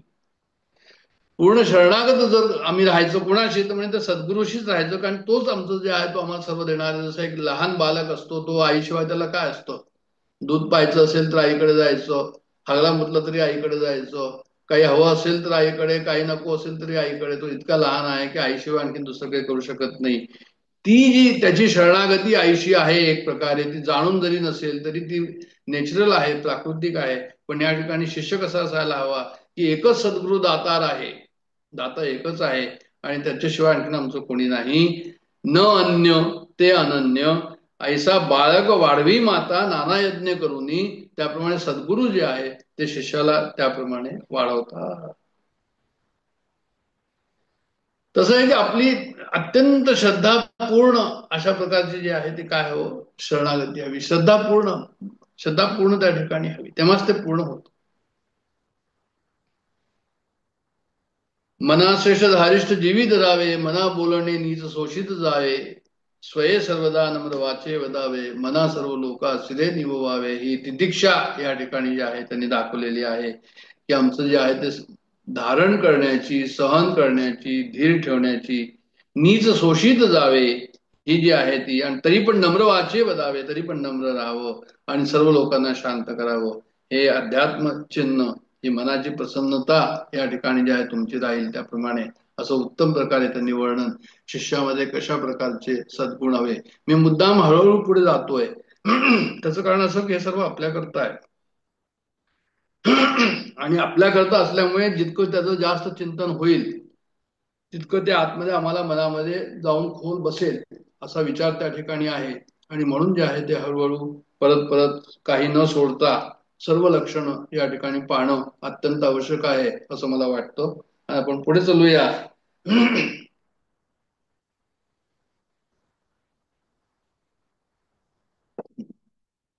कबीरांचं त्यांनी उदाहरण दिलंय की कल करे सो आज कर, आज करे सो अब, कल में प्रलय होएगी बहुरी करेगा कब. तर अशा प्रकारे त्यांनी म्हटलंय की नाही, हे सर्व जे लक्षण आहे हे आम्ही नीट तपासून घ्यावे, समजून घ्यावे आणि त्याला नीट स्पष्टता त्याच्यामध्ये झाल्यानंतर ते आचरणामध्ये आणायला जे आहे ते अत्यंत त्या ठिकाणी आचरणामध्ये आणायला हवे. त्यांनी असं उदाहरण दिलंय त्या ठिकाणी की सिनेमाला जायचं असेल तर मी आजच जातो, आणि कुठे धर्माचं कार्य करायचं असेल, अध्यात्माचा अभ्यास करायचा असेल किंवा सज्जनगडला जायचं असेल तर म्हणे आपण पाहूया, ठरवूया आता म्हणून कसं केव्हा करायचं, काय करायचं. तर अशा प्रकारचं उदाहरण जे आहे ते समर्थांचं कसं होतं की अनुदनी अंतापे तापलो रामराया, अशी त्यांची स्थिती होती. आणि आमची स्थिती कशा प्रकारची, आमचा विचार कशा प्रकारचा आहे, हे वास्तववादी निरूपण हे आहे की नाहीये असं जर विचार केला तर आपल्याला असं कळेल की नाही बा, हे सर्व वास्तववादी निरूपण आहे, वास्तववादी अभ्यास आहे सुनीलजींचा, चिंचोकरांचा, यात काही वाद नाही. शिष्य पाहिजे परोपकारी, शिष्य पाहिजे निर्मत्सरी, शिष्य पाहिजे अर्थांतरी प्रवेश करता. म्हणजे दुसऱ्याला मदत करण्याची भावना त्या ठिकाणी हवी आणि कोणाबद्दलही मत्सर त्या ठिकाणी राहू नये. कोण्याही जीवाचा न घडो मत्सर, वर्म सर्वेश्वर पूजनाचे असं म्हणतात. मग आध्यात्मिक ग्रंथाचा अभ्यास करत असताना त्या ग्रंथाचे नेमके रहस्य काय, ग्रंथ करताना काय सांगायचंय, अशा प्रकारे त्याचं चिंतन केलं पाहिजे. आणि शिष्य पाहिजे अर्थांतरी याचा अर्थ केलाय त्यांनी. शिष्य पाहिजे अर्थांतरी प्रवेश करता म्हणजे कोणत्याही ग्रंथाचा, आता दासबोधाचा आम्हाला जर अभ्यास करायचा आहे तर ग्रंथ करताना काय सांगायचंय. खरं म्हणजे श्री गुरु बेलसरांनी आपला अनुभव त्या ठिकाणी नमूद केलेला आहे की ज्यावेळेस त्यांना असं वाटायचं, त्यांनी दासबोधात पूर्ण दासबोधाच्या 7751 अर्थ जो लिहिलेला आहे ते एखाद्या ओवीचं जर त्यांना असं वाटलं की बा हे अर्थ आहे, मला हे बरोबर कळतंय की नाही कळत हे मला पक्क ठाऊक नाहीये, मग ते काय करायचे तर म्हणजे ते सकाळी उठून जे आहे ते भल्या पहाटे उठून शुचिर्भूत होऊन ते समर्थांच्या फोटो समोर बसून त्याची पूजा अर्चा करून आणि त्यांना नंतर विनंती करायची की बा याच्यामध्ये आपल्याला काय सांगायचंय, तुझ्या दासबोधासे त्वा बोध व्हावे, तुला दासबोधामध्ये ह्यातलं काय सांगायचं आहे, अशा प्रकारची प्रार्थना करून त्याच्यानंतर मग त्यांच्या मनामध्ये स्फुरणा होईल. त्याप्रमाणे त्यांनी दासबोध लिहिलेला आहे असं त्यांनी स्वतःचा अनुभव त्यांनी नमूद केलेला आहे. तर म्हणून या ठिकाणी जे आहे ते सांगत तात्पर्य असं की ग्रंथाला काय सांगायचं आहे नेमकं, शिष्य पाहिजे अर्थांतरी याचा अर्थ सांगितलं चालला या ठिकाणी. ग्रंथकर्त्याला नेमकं काय सांगायचं आहे या विषयात त्याला प्रवेश करता आला पाहिजे, म्हणजे त्या शिष्याला कळलं पाहिजे की आम्हाला कसं पुढे जायचं म्हणून. शिष्य पाहिजे परमशुद्ध, शिष्य पाहिजे परमसावध, शिष्य पाहिजे अगाध उत्तम गुणाचा. म्हणजे शिष्याचं अंतःकरण कसं हवं तर म्हणे कमालीचं शुद्ध असायला हवं, तो अत्यंत सावध हवा.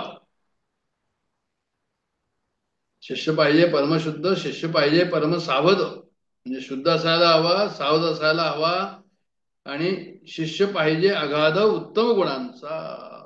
याचा अर्थ काय की विषय चिंतनाने त्याच्यावर झडप घातलेली नसली पाहिजे, तेव्हाच तो शुद्ध असेल आणि तेव्हाच तो सावध असेल.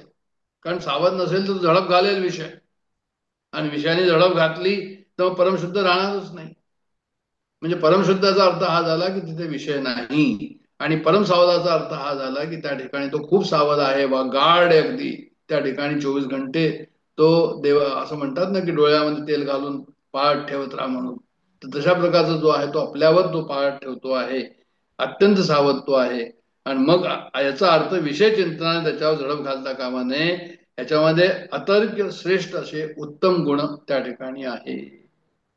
शिष्य पाहिजे प्रज्ञावंत, शिष्य पाहिजे प्रेमळ भक्त, शिष्य पाहिजे नीतिवंत मर्यादेचा. म्हणजे शिष्य बुद्धिमान तर हवाच, प्रेमळ पण हवा, आणि न्यायनीतीचं त्यांनी पालन करणं अत्यंत आवश्यक आहे. शिष्य पाहिजे युक्तिवंत, शिष्य पाहिजे बुद्धिवंत, शिष्य पाहिजे संत विचार घेता. म्हणजे समर्थांची वाक्यरचना पहा, शब्दरचना पहा किती सुंदर आहे की शिष्य पाहिजे युक्तिवंत आणि शुद्ध, शिष्य पाहिजे बुद्धिवंत. जसं त्यांनी शिवाजी राजांना जे पत्र लिहिलं होतं ते सुद्धा अशाच प्रकारचं होतं, यशवंत म्हणून जे आहे लिहिलं होतं त्यावेळेस. असं अशी त्यांची शब्दरचना जी आहे ते खूपच आल्हाददायक आहे असं मला म्हणायचं आहे की शिष्य पाहिजे युक्तिवंत, शिष्य पाहिजे बुद्धिवंत, शिष्य पाहिजे संता संत विचार घेता. म्हणजे शिष्य बुद्धिमान तर असलाच पाहिजे, अत्यंत प्रेमळ भक्त असला पाहिजे, नीती न्याय मर्यादेचं पालन केलं पाहिजे, आणि तो जो आहे तो चतुर असला पाहिजे, आणि त्याची निश्चयात्मक बुद्धी असली पाहिजे. युक्तिवंत आणि बुद्धिवंत म्हणजे चतुर आणि निश्चय बुद्धी. आणि कोण संत आहे, संता संत कोण संत आहे आणि कोण संत नाही याचा निर्णय त्याला घेता आला पाहिजे, विचार त्याच्याबद्दल करता आला पाहिजे, निश्चय करता आला पाहिजे. आणि शेवटला आहे शिष्य पाहिजे धारिष्ठाचा, शिष्य पाहिजे दृढव्रताचा, आणि शिष्य पाहिजे उत्तम कुळीचा पुण्यशीळ. म्हणजे तर ह्या ओवीनंतर मी थांबणार आहे या ठिकाणी, कारण की आपला वेळही झालेला आहे. 28 ओव्या या ठिकाणी पूर्ण होतील, याचं आपण चिंतन जे आहे करायला हवं. इतक्या ओव्या ज्या आम्ही या ठिकाणी पाहिल्या आहे त्याच्यामध्ये समर्थांनी आम्हाला काय सांगितलेलं आहे, किती गुण आमच्यामध्ये आहे आणि किती गुण आम्हाला आता पुढे आणायचे आहे, या सर्वाचा जो आहे ते बेरीज वजाबाकी आम्हाला या ठिकाणी स्वतःला करायची आहे या ठिकाणी. आणि म्हणून त्यांनी सांगितलं की शिष्याकडे काय हवं, शेवटलं की शिष्या पाहिजे धारिष्ठाचा. म्हणजे शिष्य जो आहे तो विलक्षण धारिष्ठ हवं. त्याने एखादं पण म्हणजे एखादं व्रत किंवा अनुष्ठान सुरू केल्यास तो निर्धारपूर्वक तडीच नेलं पाहिजे. आता आम्ही जर समर्थांचा वाङ्मयाचा अभ्यास सुरू केला आहे तर कसं करायला पाहिजे, तर म्हणजे आमचं हे समर्थांच्या वाङ्मयाचं अनुष्ठान आहे हे तडीच न्यायला पाहिजे. बरोबर त्याचा अभ्यास जसा करायला हवा तसा मला त्या ठिकाणी करायला हवा, आणि अर्ध्यामध्ये सोडून चालणार नाही. शिष्य पाहिजे धारिष्ठाचा, शिष्य पाहिजे दृढव्रताचा, शिष्य पाहिजे उत्तम कुळीचा पुण्यशीळ. तर हे की काय शिष्यामध्ये असलं पाहिजे, कुळ आपल्या हातामध्ये नाहीये, म्हणून शिष्य पाहिजे उत्तम कुळीचा पुण्यशीळ. पण आम्ही उत्तम कुळ निर्माण करू शकतो, पुण्यशीळ असायला हवं, पुण्यशीलता आम्ही त्या ठिकाणी निर्माण करू शकतो. तर अशा प्रकारे समर्थांनी या ठिकाणी आम्हाला परोपरी सांगितलेलं आहे की शरीर परोपकारी लावावे, बहुतांच्या कार्यास लावे असे ह्या ओवीत म्हटलेलं आहे. उणे पडो नेदावे कोणी एकाची. आणि तो परोपकार करतची गेला, मग असा मनुष्य जर असेल तर तो पाहिजे ज्याला त्याला. मग काय म्हणत याला भूमंडळी. म्हणजे 24वी ओवी जी आहे परोपकारी त्याच्याबद्दलच विवेचन या ठिकाणी दिलंय. आता एवढं वाचून मी या ठिकाणी थांबतो. आपण 28 नंतर पुढे पाहूया. जय जय रघुवीर समर्थ.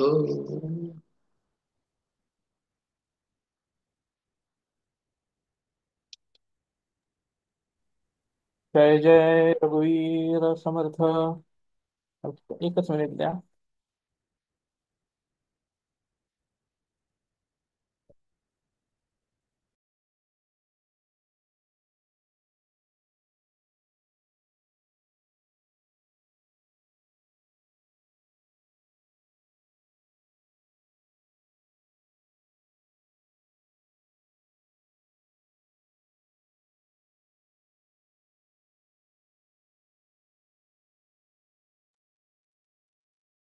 जय जय रघुवीर समर्थ. क्षमस्व, लॅपटॉप वेगळा आहे, त्याच्या कॅमेराची ऍडजस्टमेंट मला माहिती नाही, त्यामुळे मी आता कॅमेरा ऑन करू शकत नाहीये. पण असंच करूया. अं, रामाय रामभद्राय रामचंद्राय वेदसे रघुनाथाय नाथाय सीताया पतये नमः. परमपूज्य डॉक्टर काकांना स्मरणपूर्वक वंदन. डॉक्टर साहेबांना वंदन. आपल्या सर्वांना गुढीपाडव्याच्या शुभेच्छा. विश्ववसुनाम संवत्सर शके 1947 सुरू होत आहे, त्याच्याही सगळ्यांना शुभेच्छा, सगळ्यांना वंदन त्या निमित्तानेही. आणि श्लोकाकडे जाऊया आपण. 8वा श्लोक आपण बघणार आहोत मनाचा. देहे त्यागिता कीर्ती मागे उरावी, मना सज्जना हेची क्रिया धरावी. मना चंदनाचे परित्वा झिजावे, परी अंतरी सज्जनानी व्हावे. श्रीराम जय जय रघुवीर समर्थ. या श्लोकातलं पहिलं चरण, देह त्यागिता कीर्ती मागे उरावी, याबद्दल विचार करत असताना माझ्या एक लक्षात आलं की आपण शाळेत असताना आपल्या फळ्यावरती, शाळेतल्या फळ्यावरती एक सुविचार लिहिण्याची पद्धत असायची. बहुतांशी ते शिक्षकच लिहायचे सुवाच्य अक्षरामध्ये. आणि ते जे सगळे सुविचार आले होते ते सगळे संत वाङ्मयातनं आले होते. हे आता आपल्याला त्याचा अभ्यास करताना लक्षात येतं. म्हणजे देह त्यागिता कीर्ती मागे उरावी. आपल्याकडे तो सुविचार असायचा, मरावे परी कीर्ती रूपी उरावे. किंवा मनाच्या श्लोकातला दुसरा श्लोक अजून, सदा सर्वदा देव सन्निध आहे, कृपाळूपणे अल्पधारिष्ट पाहे, याच्यावरती प्रयत्नांती परमेश्वर होता.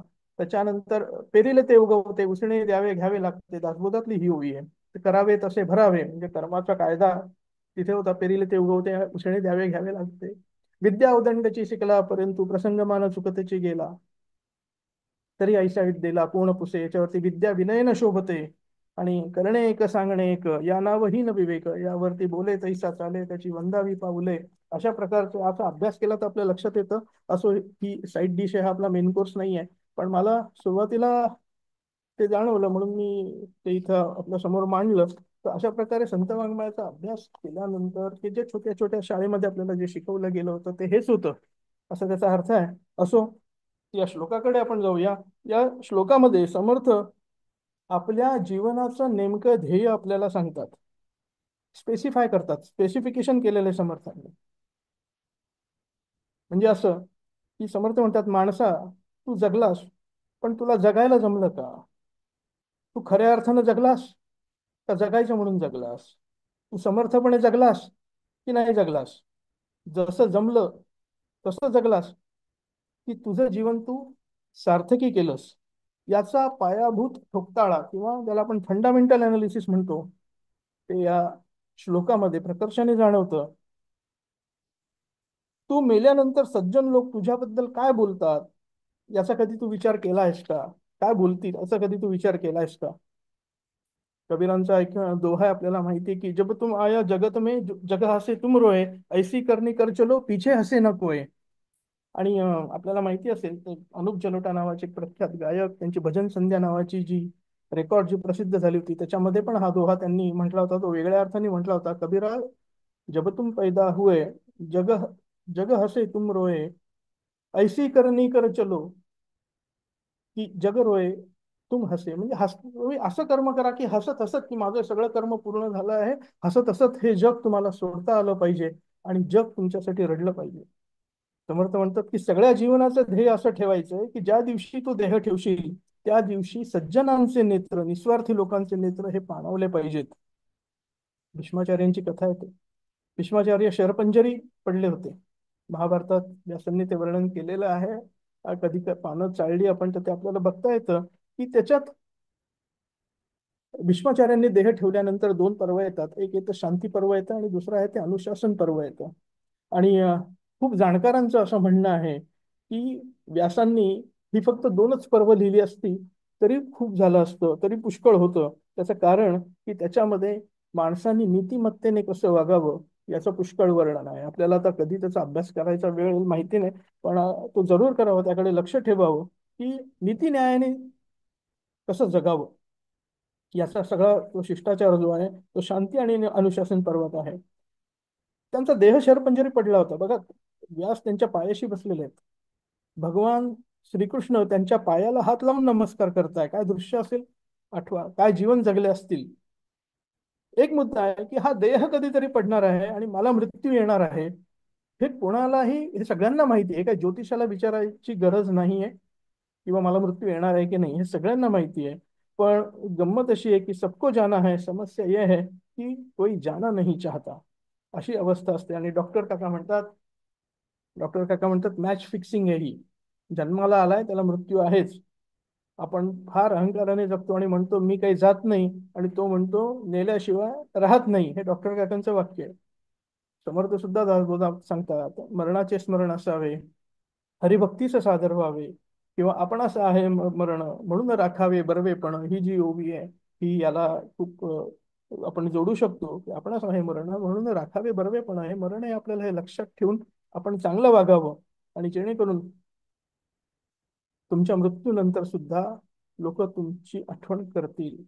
गोंदवलेकर महाराज म्हणतात की तुम्ही रिटायरमेंटचं प्लॅनिंग करतात, वृद्धापकाळाचं प्लॅनिंग करतात, पण थोडं पुढचं सुद्धा नियोजन करा.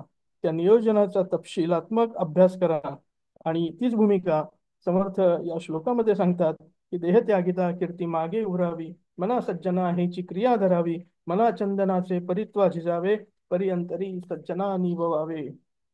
सज्जनाचं अंतःकरण माझी फक्त आठवण आली तरी त्यांना शीतलता वाटली पाहिजे, त्यांना थंड वाटलं पाहिजे. चंदन लावल्यानंतर जशी आपल्याला शीतलता वाटते तसा सज्जनांच्या अंतःकरणाला वाटला पाहिजे. असं समर्थ इथे दुसऱ्या चरणात सांगतात, मना चंदनाचे परित्वा झिजावे. भारतीय तत्वज्ञान आपण आजपर्यंतच्या अभ्यासात किंवा जे ऐकलंय, श्रवण केलंय, त्याच्यातनं आपल्या एक लक्षात येत असेल की माझं सगळं जीवन हे नियोजनात्मक असलं पाहिजे. मी जीवन नुसतं आता जीवन म्हणल्यानंतर तुमच्या दैनंदिनीचा सुद्धा त्याच्यामध्ये भाग येतो की तुम्ही सकाळी किती वाजता उठलं पाहिजे, उठल्यानंतर तुम्ही काय केलं पाहिजे. समर्थांनी तर हे लहान मुलांच्या उपदेशात सुद्धा दिलेले आहे, दासबोधामध्ये सुद्धा दिलेलं आहे की तुमची दैनंदिनी कशी आदर्श असली पाहिजे. प्लेटो सारखं आपण मागे पण याच्याबद्दल बोललो होतो की त्याचं वाक्य की plan the work and work out the plan फार आपण लक्षात ठेवण्यासारखं आहे. ज्ञानोबा त्याला म्हणतात की रिकामा अर्ध घडी राहू नको, किंवा नारद म्हणतात क्षणार्धमपी व्यर्थ न नियम, एकही क्षण आयुष्यातला तू वाया घालवू नको. आणि आपण आपला विचार करावा की आपण त्याच्यात कुठे बसतो ते. समर्थ म्हणतात ऐक सदैवपणाचे लक्षण, रिकामा जाऊ नेदी क्षण, एकही क्षण वाया घालू नको, एकही क्षण वाया न घालवणं हे सदैवपणाचं लक्षण आहे. पुष्कळदा आपण प्रवासात बघतो, म्हणजे मी बघितलेलं आहे की रेल्वेने परत अगदी तरुण मुलं मुली असतात आणि ती एकटी काय दुपटी प्रवास करत जरी असली तरी हातामध्ये मोबाईल आणि ते कानाला लावलेलं आणि तासन तास ते त्यामध्ये खर्च करू शकतात. अगदी 2-2.5 तासाचा सिनेमा सुद्धा ते रेल्वेमध्ये बसून बघू शकतात. अशा प्रकारचा वेळ आपल्याला घालवायचा आहे की आपल्याला चिंतनामध्ये वेळ घालवायचा आहे, हे आपलं आपण ठरवायचं आहे. अखंड आयुष्यभर माणूस कष्ट करतो, स्वार्थाकरता माणसं कष्ट करतात, पण केवळ माझा देह आणि या देहाच्या अनुषंगानं येणारे इतर देह यांच्यासाठीच ते कष्ट केले जातात. ते कर्तव्य जरूर करावं, पण ते कर्तव्य करता करता आपण स्वार्थ करत नाहीये ना, हे पण आपल्याला प्रत्येकाने इथे बघायला हवं. एक छोटीशी कथा आहे. ते एक साधू होता आणि तो गावोगावी फिरत असे. ब्राह्मण हिंतावर असमर्थ म्हणतात. आता ब्राह्मण हा जातीवाचक शब्द नाहीये, हा कर्मवाचक शब्द आहे. जो या जगामध्ये सज्जनतेचा प्रसार करतो, शास्त्राप्रमाणे वागतो, त्याला ब्राह्मण म्हणावं असं समर्थ सांगतात. आता देह कुठल्याही जातीचा असू दे, पण त्याची कर्म जर काही शास्त्राला अनुसरून असतील तर तो ब्राह्मणच समजला जातो. ब्रह्मजानात इति ब्राह्मण अशी व्याख्या एका ठिकाणी केलेली आहे. तर हा साधू जो असतो हा गावोगावी हिंडत असतो आणि हे साधू मंडळी जी असतात ना, ही 3 अवस्थांमध्ये जगत असतात. एक तर बाल अवस्था असते, नाही तर उन्मत्त अवस्था असते, पिशाच्य अवस्था असते. कधी कधी त्या अवस्था त्यांच्या दैनंदिनीमध्ये त्या बदलत सुद्धा असतात. समर्थांची आपल्याला कथा माहिती आहे. सज्जनगडावरती त्या मागच्या पठारावरती धाब्याच्या मारुतीजवळ पिशाच्याचं रूप त्यांनी धारण करून शिष्यांची परीक्षा घेतली होती. स्वामी समर्थ किंवा गजानन महाराज हे उन्मत्त अवस्थेतच जगले काय. तर असा तो साधू गावोगावी हिंडत होता, देवळामध्ये मुक्काम करायचा. रात्री अपरात्री कधी गेला तरी, तेव्हा देवळाला दरवाजा असणे इतके आपण सुधारलेलो नव्हतो.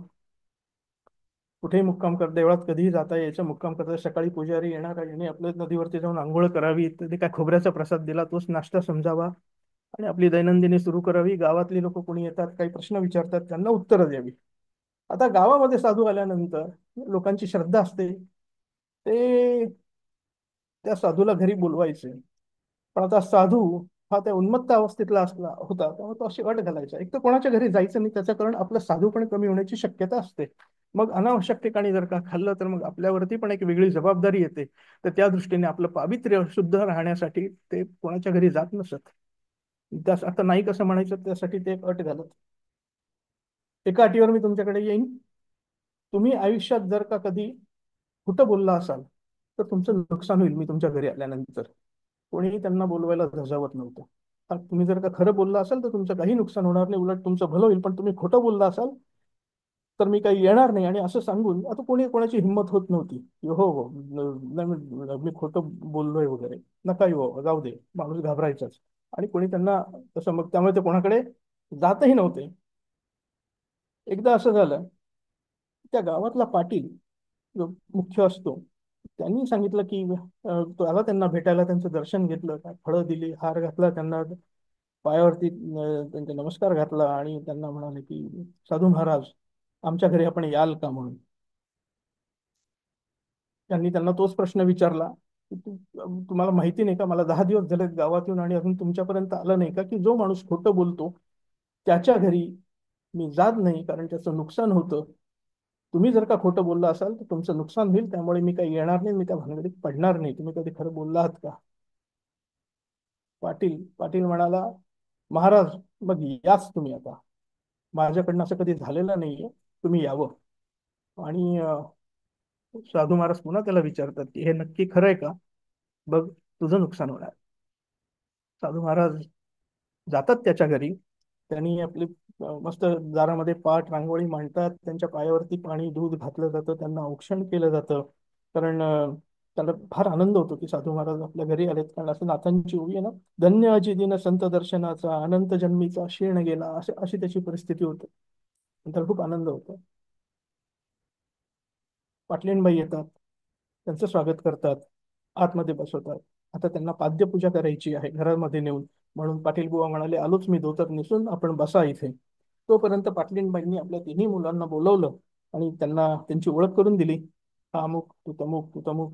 आणि त्या तिघांनी त्यांना नमस्कार केला, ते आपापल्या खोलीत गेले परत. तर पाटील आले धोतर नेसून, पाद्यपूजा केली आणि नंतर विचारलं, महाराज प्रसाद आपलं उष्ट आमच्या घरी सांडलं तर बरं होईल, आपण जेवाल ना? पाटील म्हणाला, अजून परीक्षा संपलेली नाहीये, मी तुला सांगितलेलं आहे की तू खोटं बोलला असेल तर तुझं नुकसान होईल, आणि मी जर का जेवलो तर बघ तुला ते परवडणार आहे का वगैरे. तो आनंद म्हणाला की नाही, जरूर, हरकत नाही, मला काही हरकत नाही. पण थांबा म्हणा, आधी मुलांचा परिचय करून देतो. आणि मग मुलांना हाक मारतो, मोठ्याला हाक मारला जाता, रे इकडे ये रे. तो मुलगा दरवाजा उघडून सांगतो की बाबा, मी साधू महाराजांचं दर्शन घेतलेलं आहे. दुसऱ्याला हाक मारतात, तेच होतं. तिसऱ्याला हाक मारल्यानंतर तो तिसरा येतो, नमस्कार करतो आणि परत निघून जातो. साधू महाराज म्हणतात, हे ठीक आहे म्हणे, पण आता मला तुमचं हे सांगा, तुम्ही, पहिला प्रश्न तुम्हाला विचारतो म्हणे की आजपर्यंत तुम्ही किती पैसे मिळवले. पाटील आपल्या बायकोला सांगतो की जा त्या कपाटामध्ये अमुक अमुक कप्प्यात एक डायरी येते, तेवढी जरा घेऊन ये बरं. ते घेऊन येतो. ते डायरीचं एक पान उघडतो आणि सांगतो, महाराज आजपर्यंत मी काय 9,788 रुपये वगैरे अशी काहीतरी रक्कम हे आजपर्यंत जमवलेले. पण खोटं बोलतोस तू, तुझा एवढा मोठा 3 मजली वाडा आहे, मी बघतोय तुझ्या घरात, तुझ्या बायकोच्या गोट पाटल्या वगैरे तुझ्या बायकोच्या हातामध्ये आहेत, आणि तू म्हणतोस की फक्त 9,800 वगैरे असं. पाटील त्यांना उत्तर देतो की महाराज, आजपर्यंत वेळ पडली, काही मदत लागली कोणाला, तर मी जी काही मदत केलेली आहे ना, ती रक्कम या डायरीमध्ये लिहिली. आणि ती लिहिली एवढ्यासाठी की पुन्हा जर का तो माझ्याकडे पैसे मागायला आला तर मला माहिती पाहिजे की यापूर्वी मी त्याला किती पैसे दिले होते, म्हणून मी हे लिहून ठेवलंय. जेवढे पैसे मी लोकांना मदतीसाठी खर्च केले तेवढेच मी मिळवले असं समजतो. आणि हे जी तुम्हाला ही मालमत्ता माझी जी दिसते, हा वाडा, हे सोनं नाणं वगैरे, नोकर चाकर जे दिसतात, हे सगळे मी पैसे घालवलेले आहेत. आणि देह टाकल्यानंतर जे माझ्या बरोबर येणार, म्हणजे जो मी दानधर्म केलेला आहे तेवढेच माझ्या बरोबर येणार, म्हणून मी तेवढीच माझी संपत्ती समजतो. साधूला कळलं की पाटील जरा, ही जरा वेगळीच गोष्ट आहे म्हणून. साधू महाराज म्हणतात, दुसरा प्रश्न विचारतात की तुमच्या दोघांचं वय किती आहे. ते सांगतात की आमच्या दोघांचं वय 5-5 वर्ष आहे म्हणे. तू काय सांगतोस म्हणे, 3 मुलं आहेत तुझे, तू 5-5 वर्ष वय, हे कसं काय गणित आहे काय वगैरे. साधूच्या लक्षात आलेलं असतं की पाटला याच्यात काहीतरी मेख आहे म्हणून. पाटील सांगतो की महाराज, आमच्याकडे लग्न झाल्यानंतर कीर्तनाची परंपरा असते. तर आमच्या लग्नानंतर असंच कीर्तन ठेवलं, आम्ही दोघंही नवरा बायको असं इथे समोर बसलो कीर्तन ऐकायला, इतकी लोक होती, अशी बसली होती वगैरे, सगळं वर्णन करून सांगतो. आणि त्या कीर्तनकारांनी सांगितलेला उपदेश असा होता म्हणे की, ते कीर्तनकारांनी सांगितलं की जेवढे श्वासोश्वास आपण सत्कार्यामध्ये खर्च करतो तेवढेच आपण जगतो, आणि बाकीचं आयुष्य हे आपलं मेलेलं आयुष्य असतं. त्यामुळे पूजा, नामस्मरण, कीर्तन, श्रवण एवढंच आम्ही जगलो, आणि बाकीचं हे त्यातनं वजा होतं त्या व्यतिरिक्त. आणि लग्नाच्या त्या दिवसापासून आम्ही दरवर्षी ज्ञानोबांबरोबर चालत, म्हणजे ज्ञानेश्वर महाराजांच्या पादुकांबरोबर चालत पंढरपूरला जायचो वारीसाठी. आणि त्या वारीमध्ये मी कीर्तनाला टाळ घेऊन उभा असायचो. जेव्हा वेळ पडेल तेव्हा भांडी घासायचो, ताडपत्र्या चादरी घालणं हे काम मी करायचो. माझी बायको पोळ्या करायची, पुन्हा भांडी आवरायची. आणि जर का तिची त्या काळात तिची मासिक पाळी असेल तर ती लांब बसून कीर्तन ऐकायची. आणि असं हे 30 वर्ष झालं. आणि 30 वर्षात प्रत्येकी 2 महिने, प्रत्येक वर्षाला 2 महिने असे आम्ही वारीमध्ये खर्च केले. जायला 1 महिना, यायला 1 महिना, असे 60 महिने 30 वर्षामध्ये आम्ही खर्च केले. आणि तेवढंच आम्ही आयुष्य जगलो असं आम्ही समजतो कीर्तनात ऐकलेल्या उपदेशाप्रमाणे. त्यामुळे जेवढं आम्ही परमार्थ केला आमच्या, तेवढंच आम्ही आमचं वय समजतो. म्हणून आमचं वय 5 आणि 5 वर्ष असं आहे. साधू महाराजांना बरं वाटलं, पण त्यांनी अजूनही हार मानलेली नाही. साधू महाराज विचारतात, तुम्हाला मुलं किती? पाटील सांगतो, एकच मुलगा. साधू म्हणतो, काय सांगता? आता तुमच्या बायकोने माझी 3 मुलांची ओळख करून दिली. आणि बोलवतो परत. आणि मग ते पाटील बोलवतात की मग मी तुम्हाला सांगितलं की प्रत्येक 2 मुलं नाही म्हणतात, म्हणजे दर्शन घेतलंय म्हणतात. आणि तिसरा मुलगा येतो, साधू महाराजांना नमस्कार करतो. आणि पाटील साधू महाराजांना सांगतो, हा जो मुलगा आहे ना म्हणे, यांनी पण नमस्कार आधी केला होता म्हणे, पण तरी सुद्धा मी बोलल्यानंतर आला, कारण त्याच्या लक्षात आलं की माझं काहीतरी चुकलं असावं, वडिलांचा याच्यामध्ये काहीतरी वेगळा हेतू असेल, म्हणून तो आला आणि त्यांनी तुम्हाला नमस्कार केला. त्यामुळे जो मुलगा वडिलांची आज्ञा ऐकतो त्यालाच मुलगा म्हणावं. आणि बाकीची जी 2 जण जी आहेत ती माझीच मुलं आहेत, पण ते माझं मागच्या जन्माचं काहीतरी घेणं लागतात, म्हणून ती माझ्याकडे जन्माला आलेली आहेत. त्यामुळे खऱ्या अर्थाने माझा मुलगा हा एकच आहे. अशा प्रकारचं. आणि त्या साधूला फार बरं वाटतं हे उत्तर ऐकल्यानंतर. आणि तो म्हणला, बा मानलं बुवा या गड्याला. आणि प्रसन्न होता साधू बा महाराज. त्या माणसाचंही काही पुढे आयुष्यात नुकसान होत नाही. सांगायचा मुद्दा असा की आपण परमार्थासाठी, सत्कार्यासाठी जर आपलं आयुष्य खर्च केलं तरच आपली कीर्ती मागे शिल्लक राहते, लोक आपली आठवण काढतात. त्यामुळे त्या आठवणीचा उद्देश न ठेवता आपलं आयुष्य कसं सुकर होईल, कसं साधं होईल, इकडे बघणं हे आपलं पहिलं कर्तव्य आहे. आणि लोकांना मदत करत, सत्कार्य करत, परमार्थ करतच वय घालवलं पाहिजे, असा यातना एक वेगळा संदेश आपल्याला मिळतो. आयुष्यात आपल्या जवळच्या धनाचा उपयोग हा सत्कार्यासाठी झाला पाहिजे. आपल्या शारीरिक, मानसिक आणि श्वासांच्या शक्तीचा उपयोग हा भगवत कार्यासाठीच करता आला पाहिजे, आपल्याला नेहमी लक्षात ठेवलं पाहिजे. आणि नातेवाईकांसाठी आपण सर्व करतो, पण त्यांच्याकडून अपेक्षा ठेवायची नसते. मी त्यांचं फक्त देणं लागतो, पवित्रतेने ते करावं. त्यात कुठलीही नकारात्मकता, कुठलाही त्रागा असता कामा नये. आणि अतिशय आनंदात जो जगतो त्याला त्या जीवनाची परिभाषा कळली असं समजलं जातं. आणि आपल्याला खरंच जेवायला किती लागतं तेवढा आपल्याला पैसा लागतो असं समजा. आणि त्याच्या अजून त्याच्यात 2 पट मिळवला तर बाकीच्या गोष्टींसाठी लागतो असं आपण समजूया. पण आपण किती कमवतो आणि किती खर्च करतो? तुकोबा म्हणतात, एक शेर अन्नाचं अड येर वावगी बडबड. एक शेर अन्नाचं अड येर वावगी बडबड. एक शेर अन्न पुष्कळ होतं दिवसभरात आपल्याला जेवायला. म्हणून समर्थांचा ज्या पहिल्या 1-2 चरणांबद्दल आपण आता विचार केला की देह त्यागिता कीर्ती मागे उरावी, मना सज्जना ह्याची क्रिया धरावी, आणि त्याप्रमाणे आपलं आयुष्य सुकर व्हावं. या श्लोकावरती अजून आपल्याला विचार करता येईल. अतिशय सुंदर श्लोक आहे. गुढीपाडव्याच्या निमित्ताने आपल्याला एक छान उपदेशाचा थोडा का होईना असा अभ्यास करता आला. आणि असंच चिंतन आपलं असावं अशी परमेश्वराकडे, समर्थांकडे प्रार्थना करतो. पुन्हा एकदा विश्ववसुनाम संवत्सराच्या आपल्याला शुभेच्छा देतो आणि इथे मी थांबतो. जय जय रघुवीर समर्थ.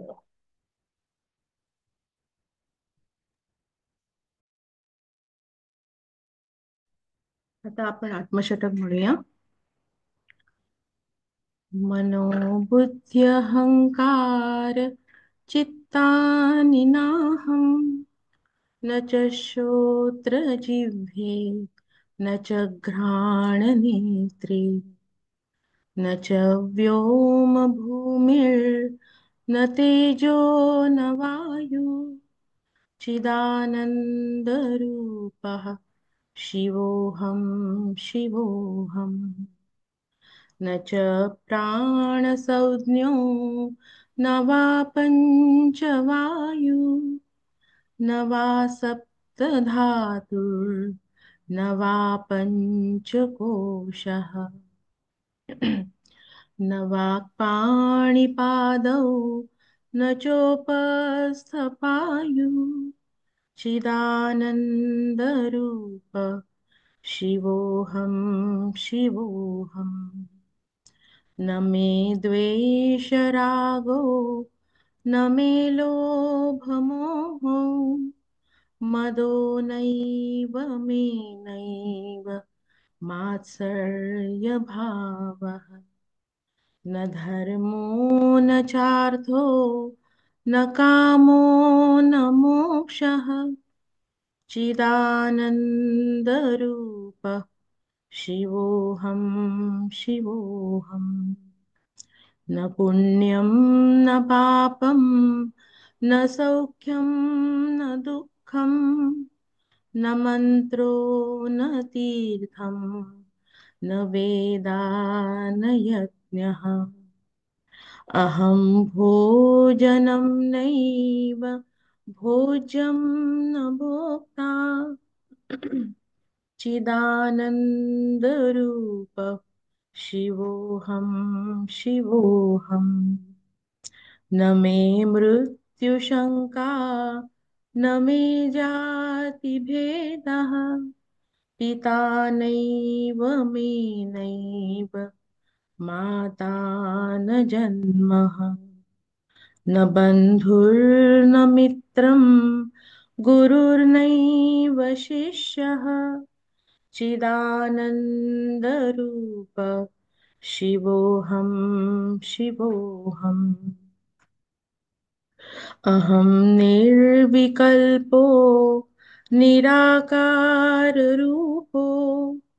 विभुर्व्याप्तः सर्वत्र सर्वेन्द्रियाणाम्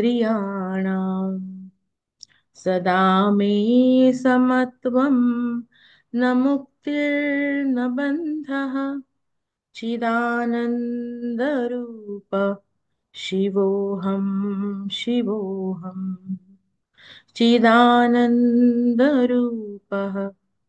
शिवोऽहं शिवोऽहम् चिदानन्दरूपः शिवोऽहं शिवोऽहम्